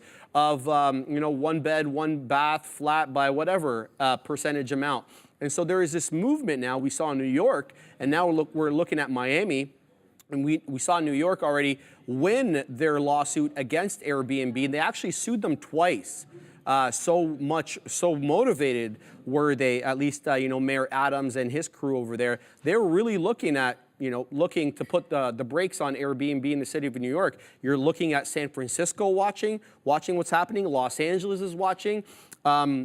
I said Miami, and we haven't heard too much about it in Toronto, but Toronto could be another one of those because we clearly have an issue with rental pricing, rental skyrocketing in the city. I mean, we were talking last couple of months, a one bed, one bath was like $2,300 in the downtown core, maybe a little bit more, right?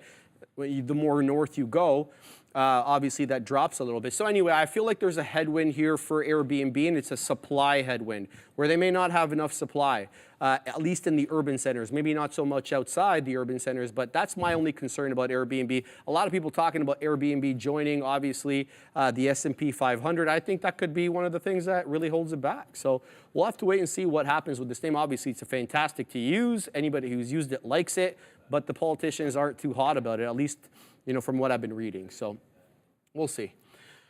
All right, Disney. It's really coming real close to my out here, and I put my out just 1 penny below my entry, Ram, as we try to curl back up here off that 110.20 dip. We still have that profit taker hanging out at 110.46. Let's see if we curl back up, put in a higher low like we've been doing literally all day. We have been putting higher lows all day on Disney, yet I'm still negative on the name. I'm trying to change that a little bit. Watch it now, put in lower highs and lower lows just because I'm trying to get positive on the name. But anyway, we'll see what this one does. I'm not going to let it go anything against me. It comes back down like it's doing right now and breaks my entry point. That's going to be the end of the trade for me on DIS. Diamond Realty Miami saying Mara is ripping. All right, let's have a look at MARA.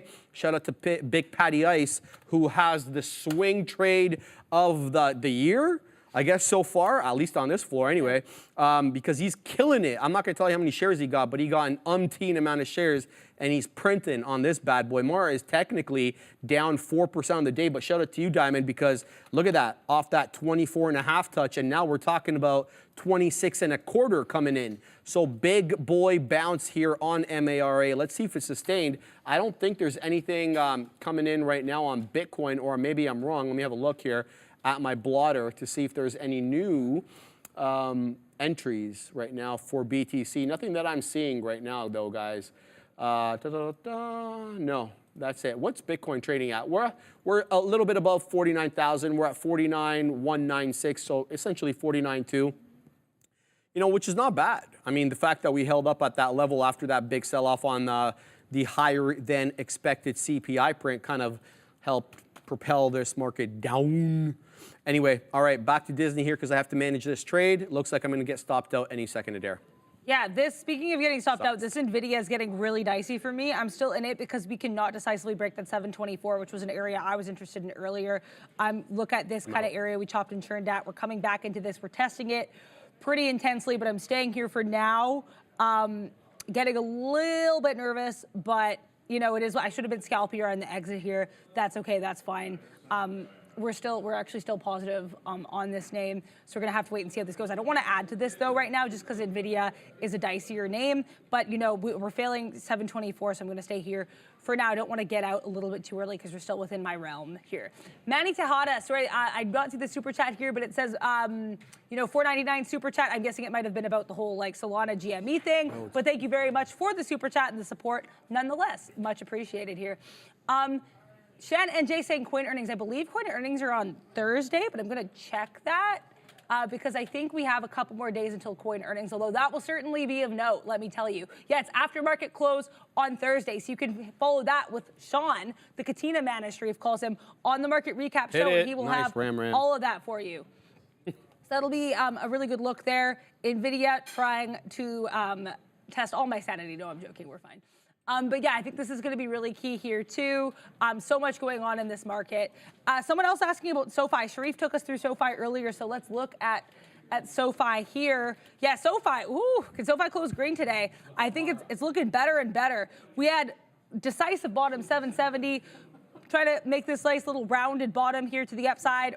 Then we kind of did, I don't want to say cup and handle, but I guess kind of a cup and handle with a little bit of a lopsided cup. And I say that because we had this top here, then we kind of curve, thank you. And then we have this little handle, this teapot spout, and we kind of come back up. So I think this is a really nice look. I don't know if it can close green on the day. I don't want to, you know, count my chickens before they hatch there. But I think if we can get back up to this you know, this 826 area, we're getting pretty close. I think a move above 830 would be nice. I want to look at the daily here too to see if there's anything holding SoFi back from being so fine. To use a pun that I know Sean has used in the past here, on this name here. 760 is a bit of a double bottom here. Then we kind of come back. I think this 840 area could be interesting for sure, because look where we had that top earlier. Then we kind of peek into it and come back. Yeah, I don't know. I think this 860 area could be of interest for me. SoFi's not a name I look at a lot, though. I will say, I think I've brought this up before, too. This 9 area is a little bit scary for SoFi. We've gotten above it, but other than that, I'm kind of seeing lower highs and this flattish bottom of 760. So that could be of note if you're involved in SoFi on the daily. Shout out to Neil, who I know day trades this name quite a lot. Yeah. Also, thank you, NVIDIA, for chilling back a little bit from that 724. So I could have reloaded. I chose not to, just because this trade was a bit dicier to begin with, and I did not, as Neil says, get in on the back end here, but we're going to have to see how this goes. I have beak wetters. This was going to be a scalpier exit. I should have gotten out right away. How goes... We out of Diz. We got the remaining half of the position. We're out break even on that. But I want to talk about CLSK, because you brought Mara to my attention, Diamond Realty Miami. I told Big Patty Ice that Mara's pumping. Mara's up 7% since that bell rung. But you know what? CleanSpark is up almost 14% since that bell rung. So nice recovery here on CLSK. Let's zoom out a little bit. Let's look at where we were. Yeah, so we dipped down big. We held that 14 level, and now we're $2.40 removed, or we were. We're about $2.30 removed off that 14 bottom as we decisively take 16 like it's nobody's business. Look at that pop up through 16. I mean, we had multiple attempts to break 16, all in the 15 mid 90s. Both of them rejected. So initially rejected here at around 10:30, then again at 11:45. And then we got that big boy break over here at around 123 or whatever. Anyway, it was an aggressive move up through 16. It gave you 40 pennies in a matter of minutes here, where it took almost hours to get that 40 pennies earlier. So you got a lot of aggression coming through there on CleanSpark. Now green on the day, almost 1.5% to the good here on CLSK. Let's see what this one does. Looking for possible dips, I guess, maybe off 16 if you're looking to defend this level, because it was obviously a key level of resistance earlier. So perhaps a dip trade near and around 16, maybe not 16 exactly, 1605, 1607, with your out being obviously the decisive break of that 16. So maybe around 1597, 1596, you place your stop in and around there. We'll see what this one does. But yeah, CleanSpark, a hell of a mover. Disney, I got out because it broke my entry, and here it comes down again. Now look, Disney's been putting in higher highs and higher lows all day, and that hasn't changed. So what I'm going to be looking for here, does this 110 hold? Because if we put in a lower low below 110, then we're breaking the entire day's trend. We've already kind of foreshadowed it a little bit over here because we didn't make a higher high on this last ascent. So we got into around 110.46, 45, and that's why I couldn't get the print. But look where we were earlier. We had bounced up into that 110 mid-60s. Yet we're not up at that level again. So we weren't able to break through that 110 mid-60s. So that's what I want to be looking for. Do we hold 110? If we do, then we don't put in a lower low and the trend is still intact. We'll be watching Disney here, looking maybe to exact more revenge on it because, well, I'm a pretty vengeful person, I can say, right? Like, no, I'm actually not in real life. You know what? Here's the thing, and this is kind of like completely digressing. I don't hold grudges, and that's just part of my personality. I'm quick to anger, quick to cool. So the people who are quick to cool don't typically hold grudges. It's people who are slow to anger. Usually those people hold grudges. Yeah, I can see that. That's so funny. That's accurate. Right? I can confirm. Yeah. I like it. I'm getting better about it though. Hey? I'm getting a little bit better about it, but I think part of that too, honestly, is as much as it's going to sound like a PSA answer, I think part of that's through trading, because you have to be patient with trading, and as you said, you're always going to be mad. And as our pal Opie says, where's the next trade? And so I think looking at that has helped. But I will agree, I do agree with you sometimes that can be a. Because usually if you're quick to anger, once the thing that angers you is over, my sister's like that, then it's just kind of like, okay. She'll be like quick to anger, and then she'll kind of be like. She'll be like, I'm over it. Yeah. Yeah, that's the way it is.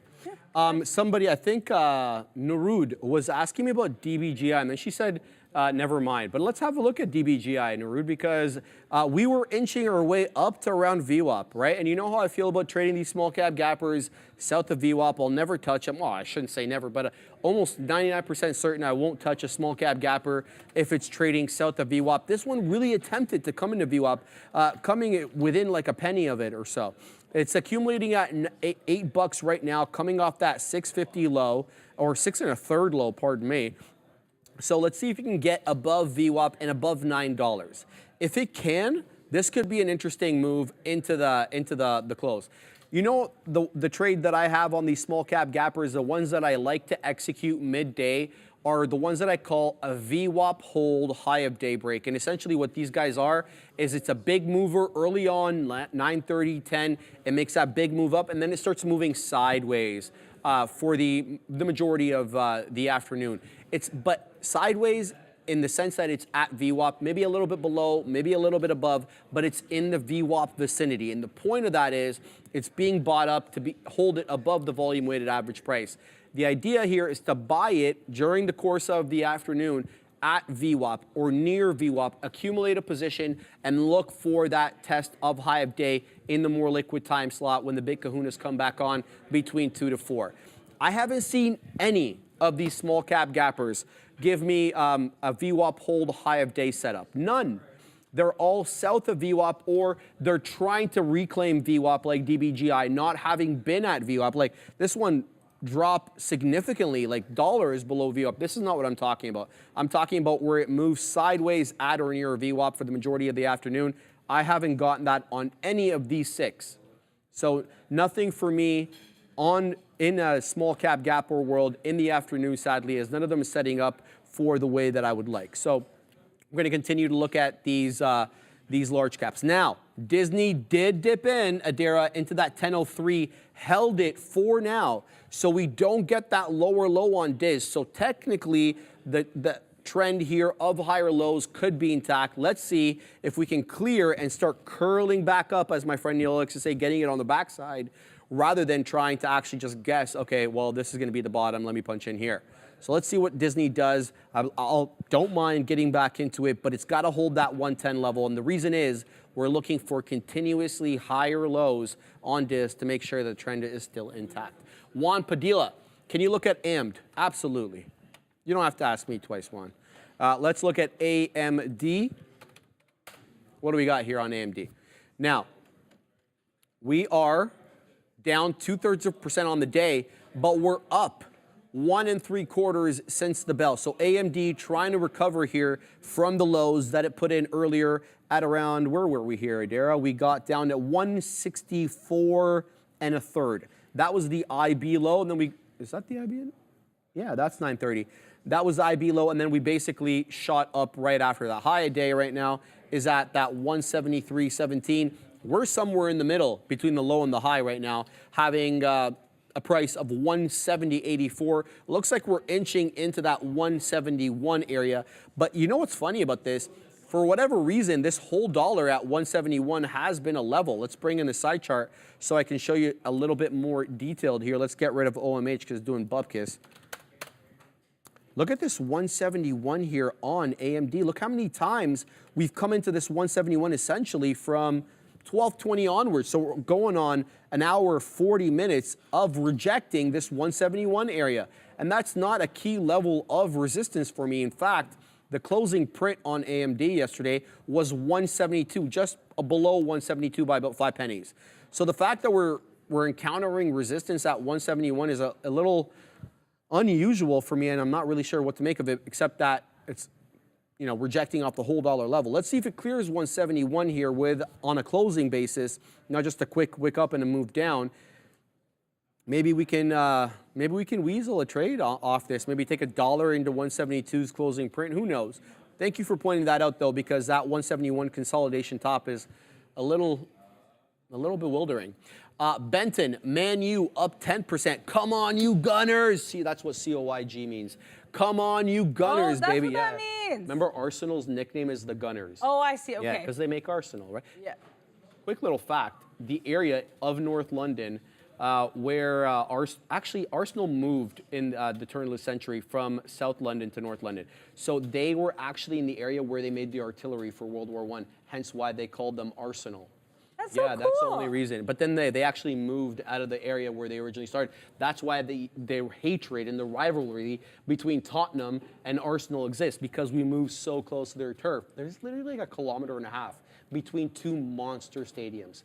Two stadiums that we would only have one of in Toronto. They've got nuts. 2 1.5 kilometers apart. It's nuts. Yeah, the way England is. That's crazy. Yeah. Also, one thing I just love, the Tottenham team name is the Hotspurs. The Tottenham Hotspurs. It's just a really fun name that I get a kick out of.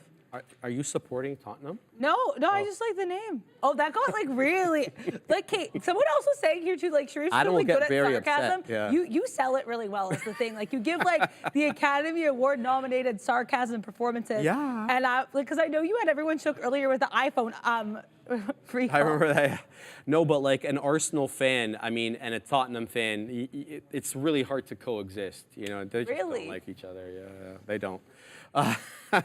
Bring back Wenger, says Mike. Look, man, he's an OG there. He's already been, celebrated with a statue. How many people can have a bronze statue made about them? All right, Adara, let's talk some trading here, because we did take that 171 level on AMD. So for whatever reason, 171 was a bit of a local top. Not no more. Here we go to the high side here on AMD, looking to go green. Going green is going to require it to get into that 172 level or thereabouts. But it was green earlier on the day because we had a 173 and change top, right? 173.17 is the top today on AMD. Whether or not we can get back up there, an entirely different story. But the first step is to take that key level of resistance, 171, and then we'll talk. So let's see how this one does. I could be persuaded to get in. Roland Joe, come on, you Gunners, woo! The Piper. The railway station was given the name Arsenal after the pressure from a football chief. I didn't actually know that. Thank you. Yeah, it's interesting. Yeah, there's a lot of stuff I don't know about a lot of the history there, because I only started supporting Arsenal in 2007 when I moved to England. You cannot be not into soccer. Yeah, it seems you have to choose a team.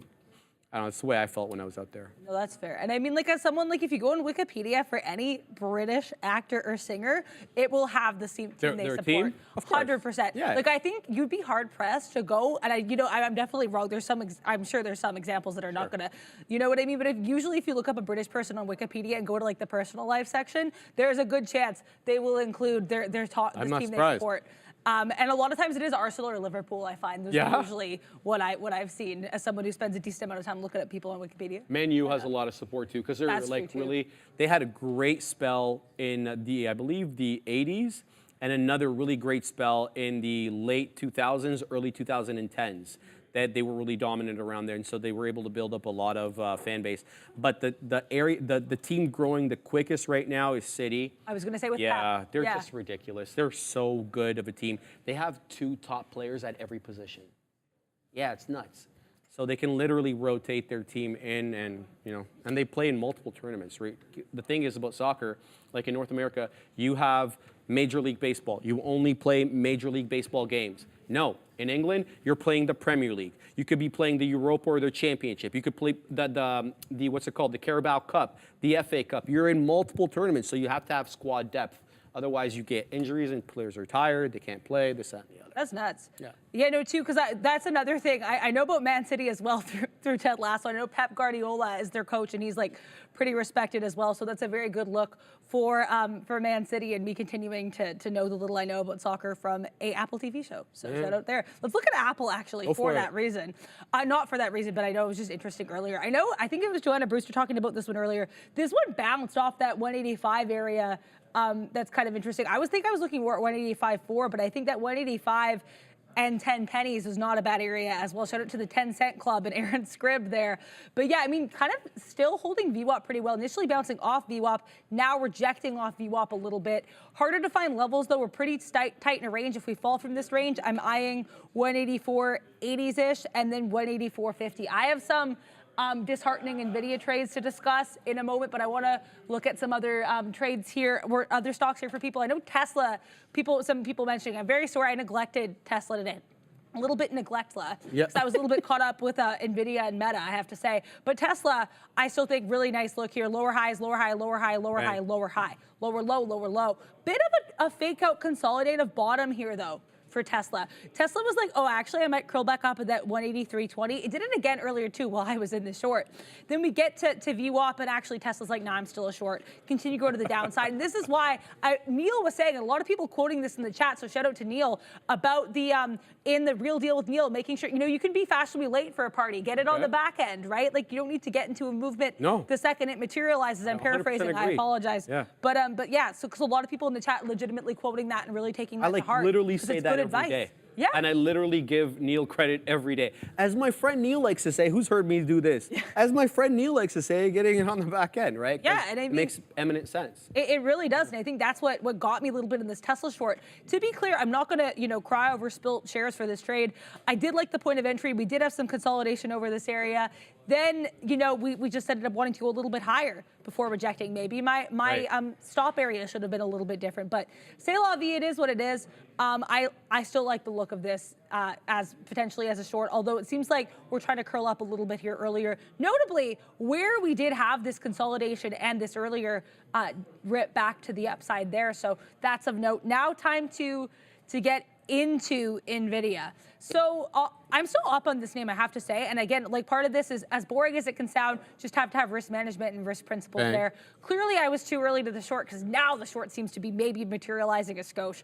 I got in here because, again, I got in probably a little bit faster, or I should have scalped out faster, because we got down about $1 right when I got in. I should have just scalped it out there and then, but no, I wanted to wait. I don't know what I was thinking.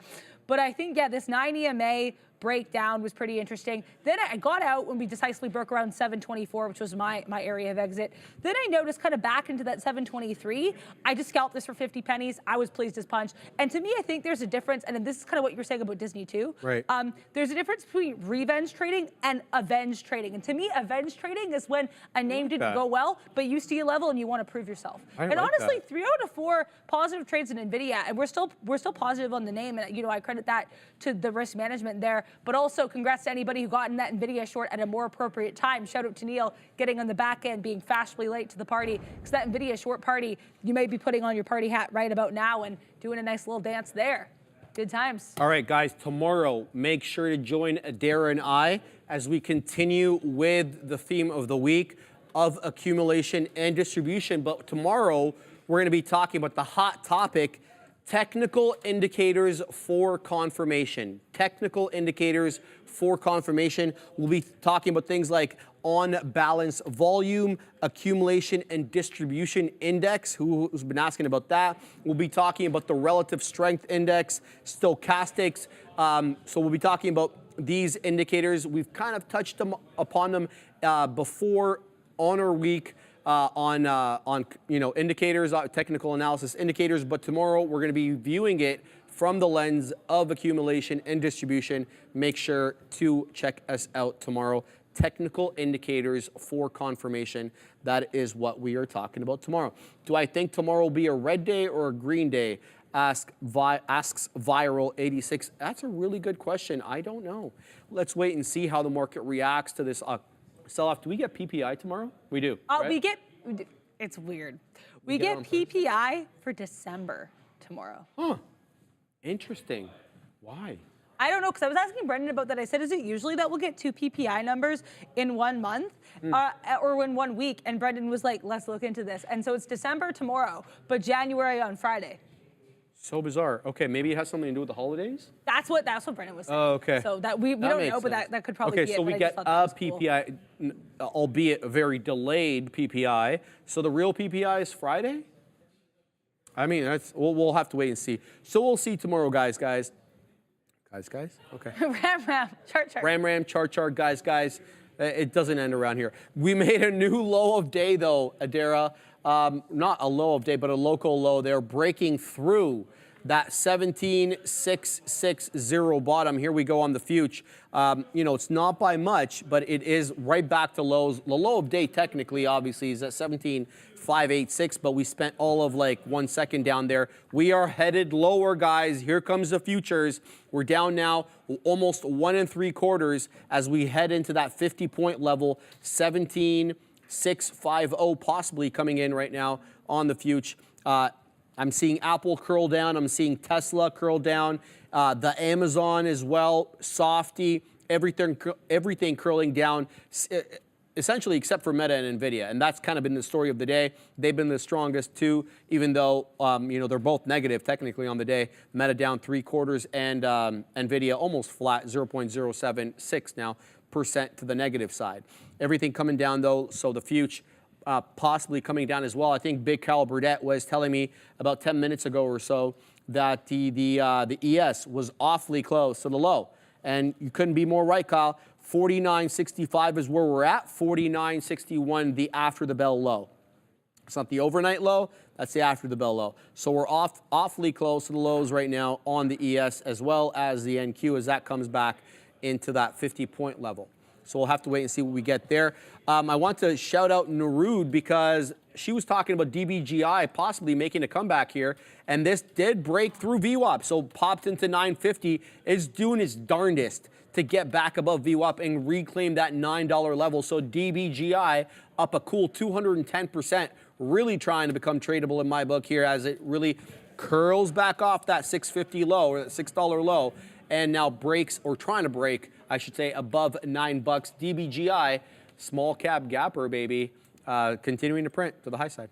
Yeah, I mean, that's a designer trade for designer brand group, to reuse a pun I used earlier. But also shout out to Narud and shout out to all the small cap traders. And I know we have some, Sharif, I know, trade small caps. Neil will trade small caps. I'm sure some people in the back trading small caps as well, because that requires a whole other level of just like looking at a chart and looking at levels that I personally can't do. So shout out to everybody and shout out to Narud for calling that. It's a really good look. Also, I did take a baby scalp on Meta short because someone was saying Meta had the ugliest chart ever. I'm paraphrasing this slightly, and I somehow, part of me saw that and was like, yes, please. But no, honestly, why I got involved in this was because I like this range. We know I like ranges. I shorted off the top of this tightened range, and I got out to this area. We kept touching that 465. Nice. Took 25 pennies on it. Thank you. So 25-cent club. Shout out to Aaron Scribb. We could pretend this is a 25-cent club. You don't have to look at the dollar trade club. I appreciate that. Hashtag there. Thank you. But yeah, no, so that was really just kind of, I wanted to take another trade today. I didn't want to force a trade, but to me, this was very much within my within my wheelhouse. And so I just wanted to take that little teeny tiny short scalp there. Although I did get a bit nervous because right as I got in it, you were like, oh, and Meta's kind of curling. And I was like, oh, it is kind of curling. But it's mostly pretty compressed. So that's what it is there. Again, really just trying to get more into these planned scalps because that is where I'm happiest. That's my happy place there. Also, shout out to RH saying, damn it, I'm still holding on to my NQ short. Congrats to you. Damp it. I guess like pamp it and I love that. I think those would be really good animations, but the Chilean Nightmare has got way too long of a to-do list. But I think the pamp it and dump it would be stellar animations. Because, I mean, I'm not the only one that says it. A lot of people on the floor here are yelling it all the time. Shout out to Brenkles.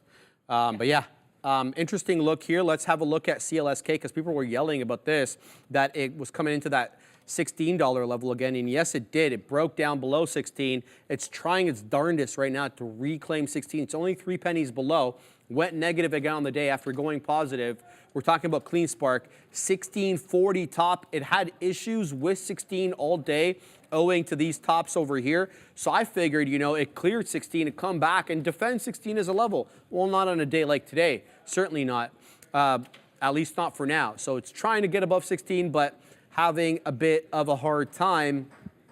I don't have a trade on this. Really, it had to hold 16 for me to take a trade. Otherwise, I should be looking short here. But this thing is up well over 10% since the open. 10.8% was up higher. So I feel a little dangerous shorting it at these levels, but we'll look. We'll keep an eye on this one. Not too much left on the show, about 6 minutes left right now, Adara.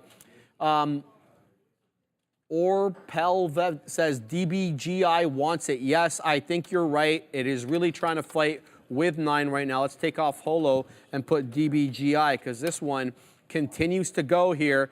Topped out initially right below that $10 area, 954.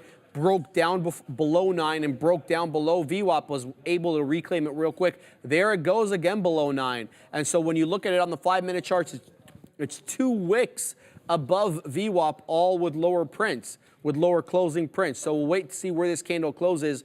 But right now, this could be a VWAP rejection and a bamboozler, right? You're punching long here through the break of 9. You're thinking a 10 squeeze is coming, and then down you go below VWAP again. So I'm going to stay clear of this one for now. It needs to clear VWAP with some distance for me to really believe that we could kind of make it back up into that 1280.13 area. But it's doing its darndest right now at $9 a dare. Any final thoughts? Anything you're looking at here as we close down the show?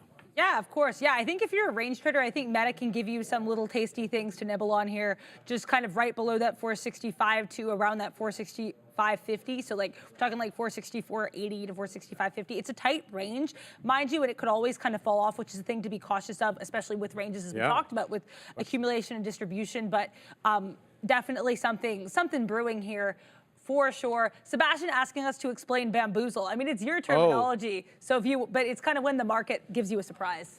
Bamboozle. I mean, I think it's a real English word. Yeah, We it didn't is. make it up, right? Yeah, no, it is. Yeah, real. it's just to be deceived. I mean, to be bamboozled, to be somehow deceived, to think it's going to go up, it goes down. It shows you all the higher lows, higher highs. You punch in, and then right back down. So we use it loosely.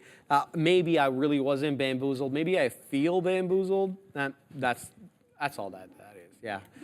Shout out to you, the Crazy Stitch Lady, Sharif Adair. Thank you once again for the great show and teachings. You are most certainly welcome. And make sure to join us again tomorrow because we're going to be talking about confirmatory indicators within the context of accumulation and distribution. We'll be talking about on-balance volume. We'll be talking about the accumulation and distribution index. We'll be talking about RSI and stochastics, some other stuff. So if you're into all that kind of stuff, make sure to join Adara and I tomorrow at 11 o'clock. Yeah, we're very excited. Been a really great week so far with the PowerPoints. So that's PowerPoint, which has been a really fun addition there. But yeah, also too, I was talking to Joanna Brewster in the chat about NVIDIA and AMD, which of these seems to be like, more likely to fall off VWAP. I did say AMD because at the time we looked like we were going to make a newer low, but then AMD kind of recovered off the 721.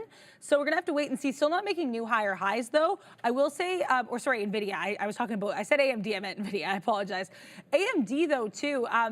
Maybe a slightly higher high here at this 171, but generally still too struggling a little bit at VWAP, down on the day. They both fell from pretty distinct highs earlier, which also happened to be areas that were key in pre-market. So that 173.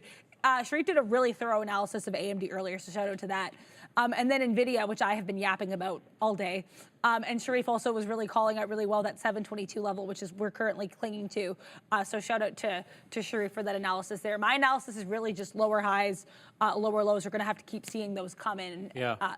But most of these, as Sharif was saying, I honestly totally agree. The market seems to be really rangy today, which was fun for me. Look at that flip of support and resistance right there. Look Yeah. at the initial area of that consolidation bottom, and then it flips to be resistance. And VWAP definitely held up real well today. Oh, yeah. Too, on NVDA. So there were opportunities. They're just hard to see, to be honest with you. No, I agree, and that was honestly why I set this as my area for my stop for the short, because I said if we came back below 724, but the second we broke above it, I was like, because you're right, because I did see that, and that was also the kind of area you called out earlier too. So I think the point, and Neil said this once too, and I really took this to heart. When a level presents itself to you, like take note of that. Oh yeah. Don't scoff at that, and that's something I've definitely learned from. Also, I was just looking today at my little list of stocks I've traded, and I just realized I did shorts all day today. So that was kind of funny. As someone who was scared to short initially, I would like to see that as a skosh of growth. That's not, yeah, for sure. I want to mention one quick thing before you send it up to Brendo. We were looking at that 110 level on DIS all day, and the reason was because we were putting in higher lows and higher highs, and then we said, you know, if we broke down below that 110, that would be a break of the trend of the higher lows, and well, we got it, baby. And now we are possibly heading down here to give up a little bit of the profits that we made today on DIS. We were up well over 1% at the highs. Now we're up only 0.5%. Let's see if we can break down to possibly into VWAP 109 and 2/3, 109.5 here as we break down below that 110 area. As the market is at lows right now, whether the ES or the NQ, maybe that's why it's precipitated some selling here on Disney Adara. But 30 seconds left. I'll send it to you. Yeah, I mean, what a shout out to everybody here. Thank you so much for being here, everyone. Thank you, Bill Chenout, for that comment there. Much appreciated. I agree with Eclectic Passions here. Sometimes you just have to sit in your hand and not lose money when the market goes bamboozling. Paraphrasing that comment somewhat, but I did appreciate the use of the word bamboozling. Yeah, shout out to Kyle Burdett with the shorts, because this market, I think, certainly is not wearing long pants today, let me tell you. But we're going to have to see, because we're going to be at the big desk in a second, but we will see you tomorrow. Same bad time, same bad channel. Brendan is, in fact, at the big desk. Thanks. Hey guys, 2 o'clock. Welcome back in. Couple hours left on what's turning into a pretty negative day here. Yeah, market at the lows. We have yields right now at the highs. 30-year back to 4, almost 5 at this point this morning. So a huge move up across the board after that CPI data this morning.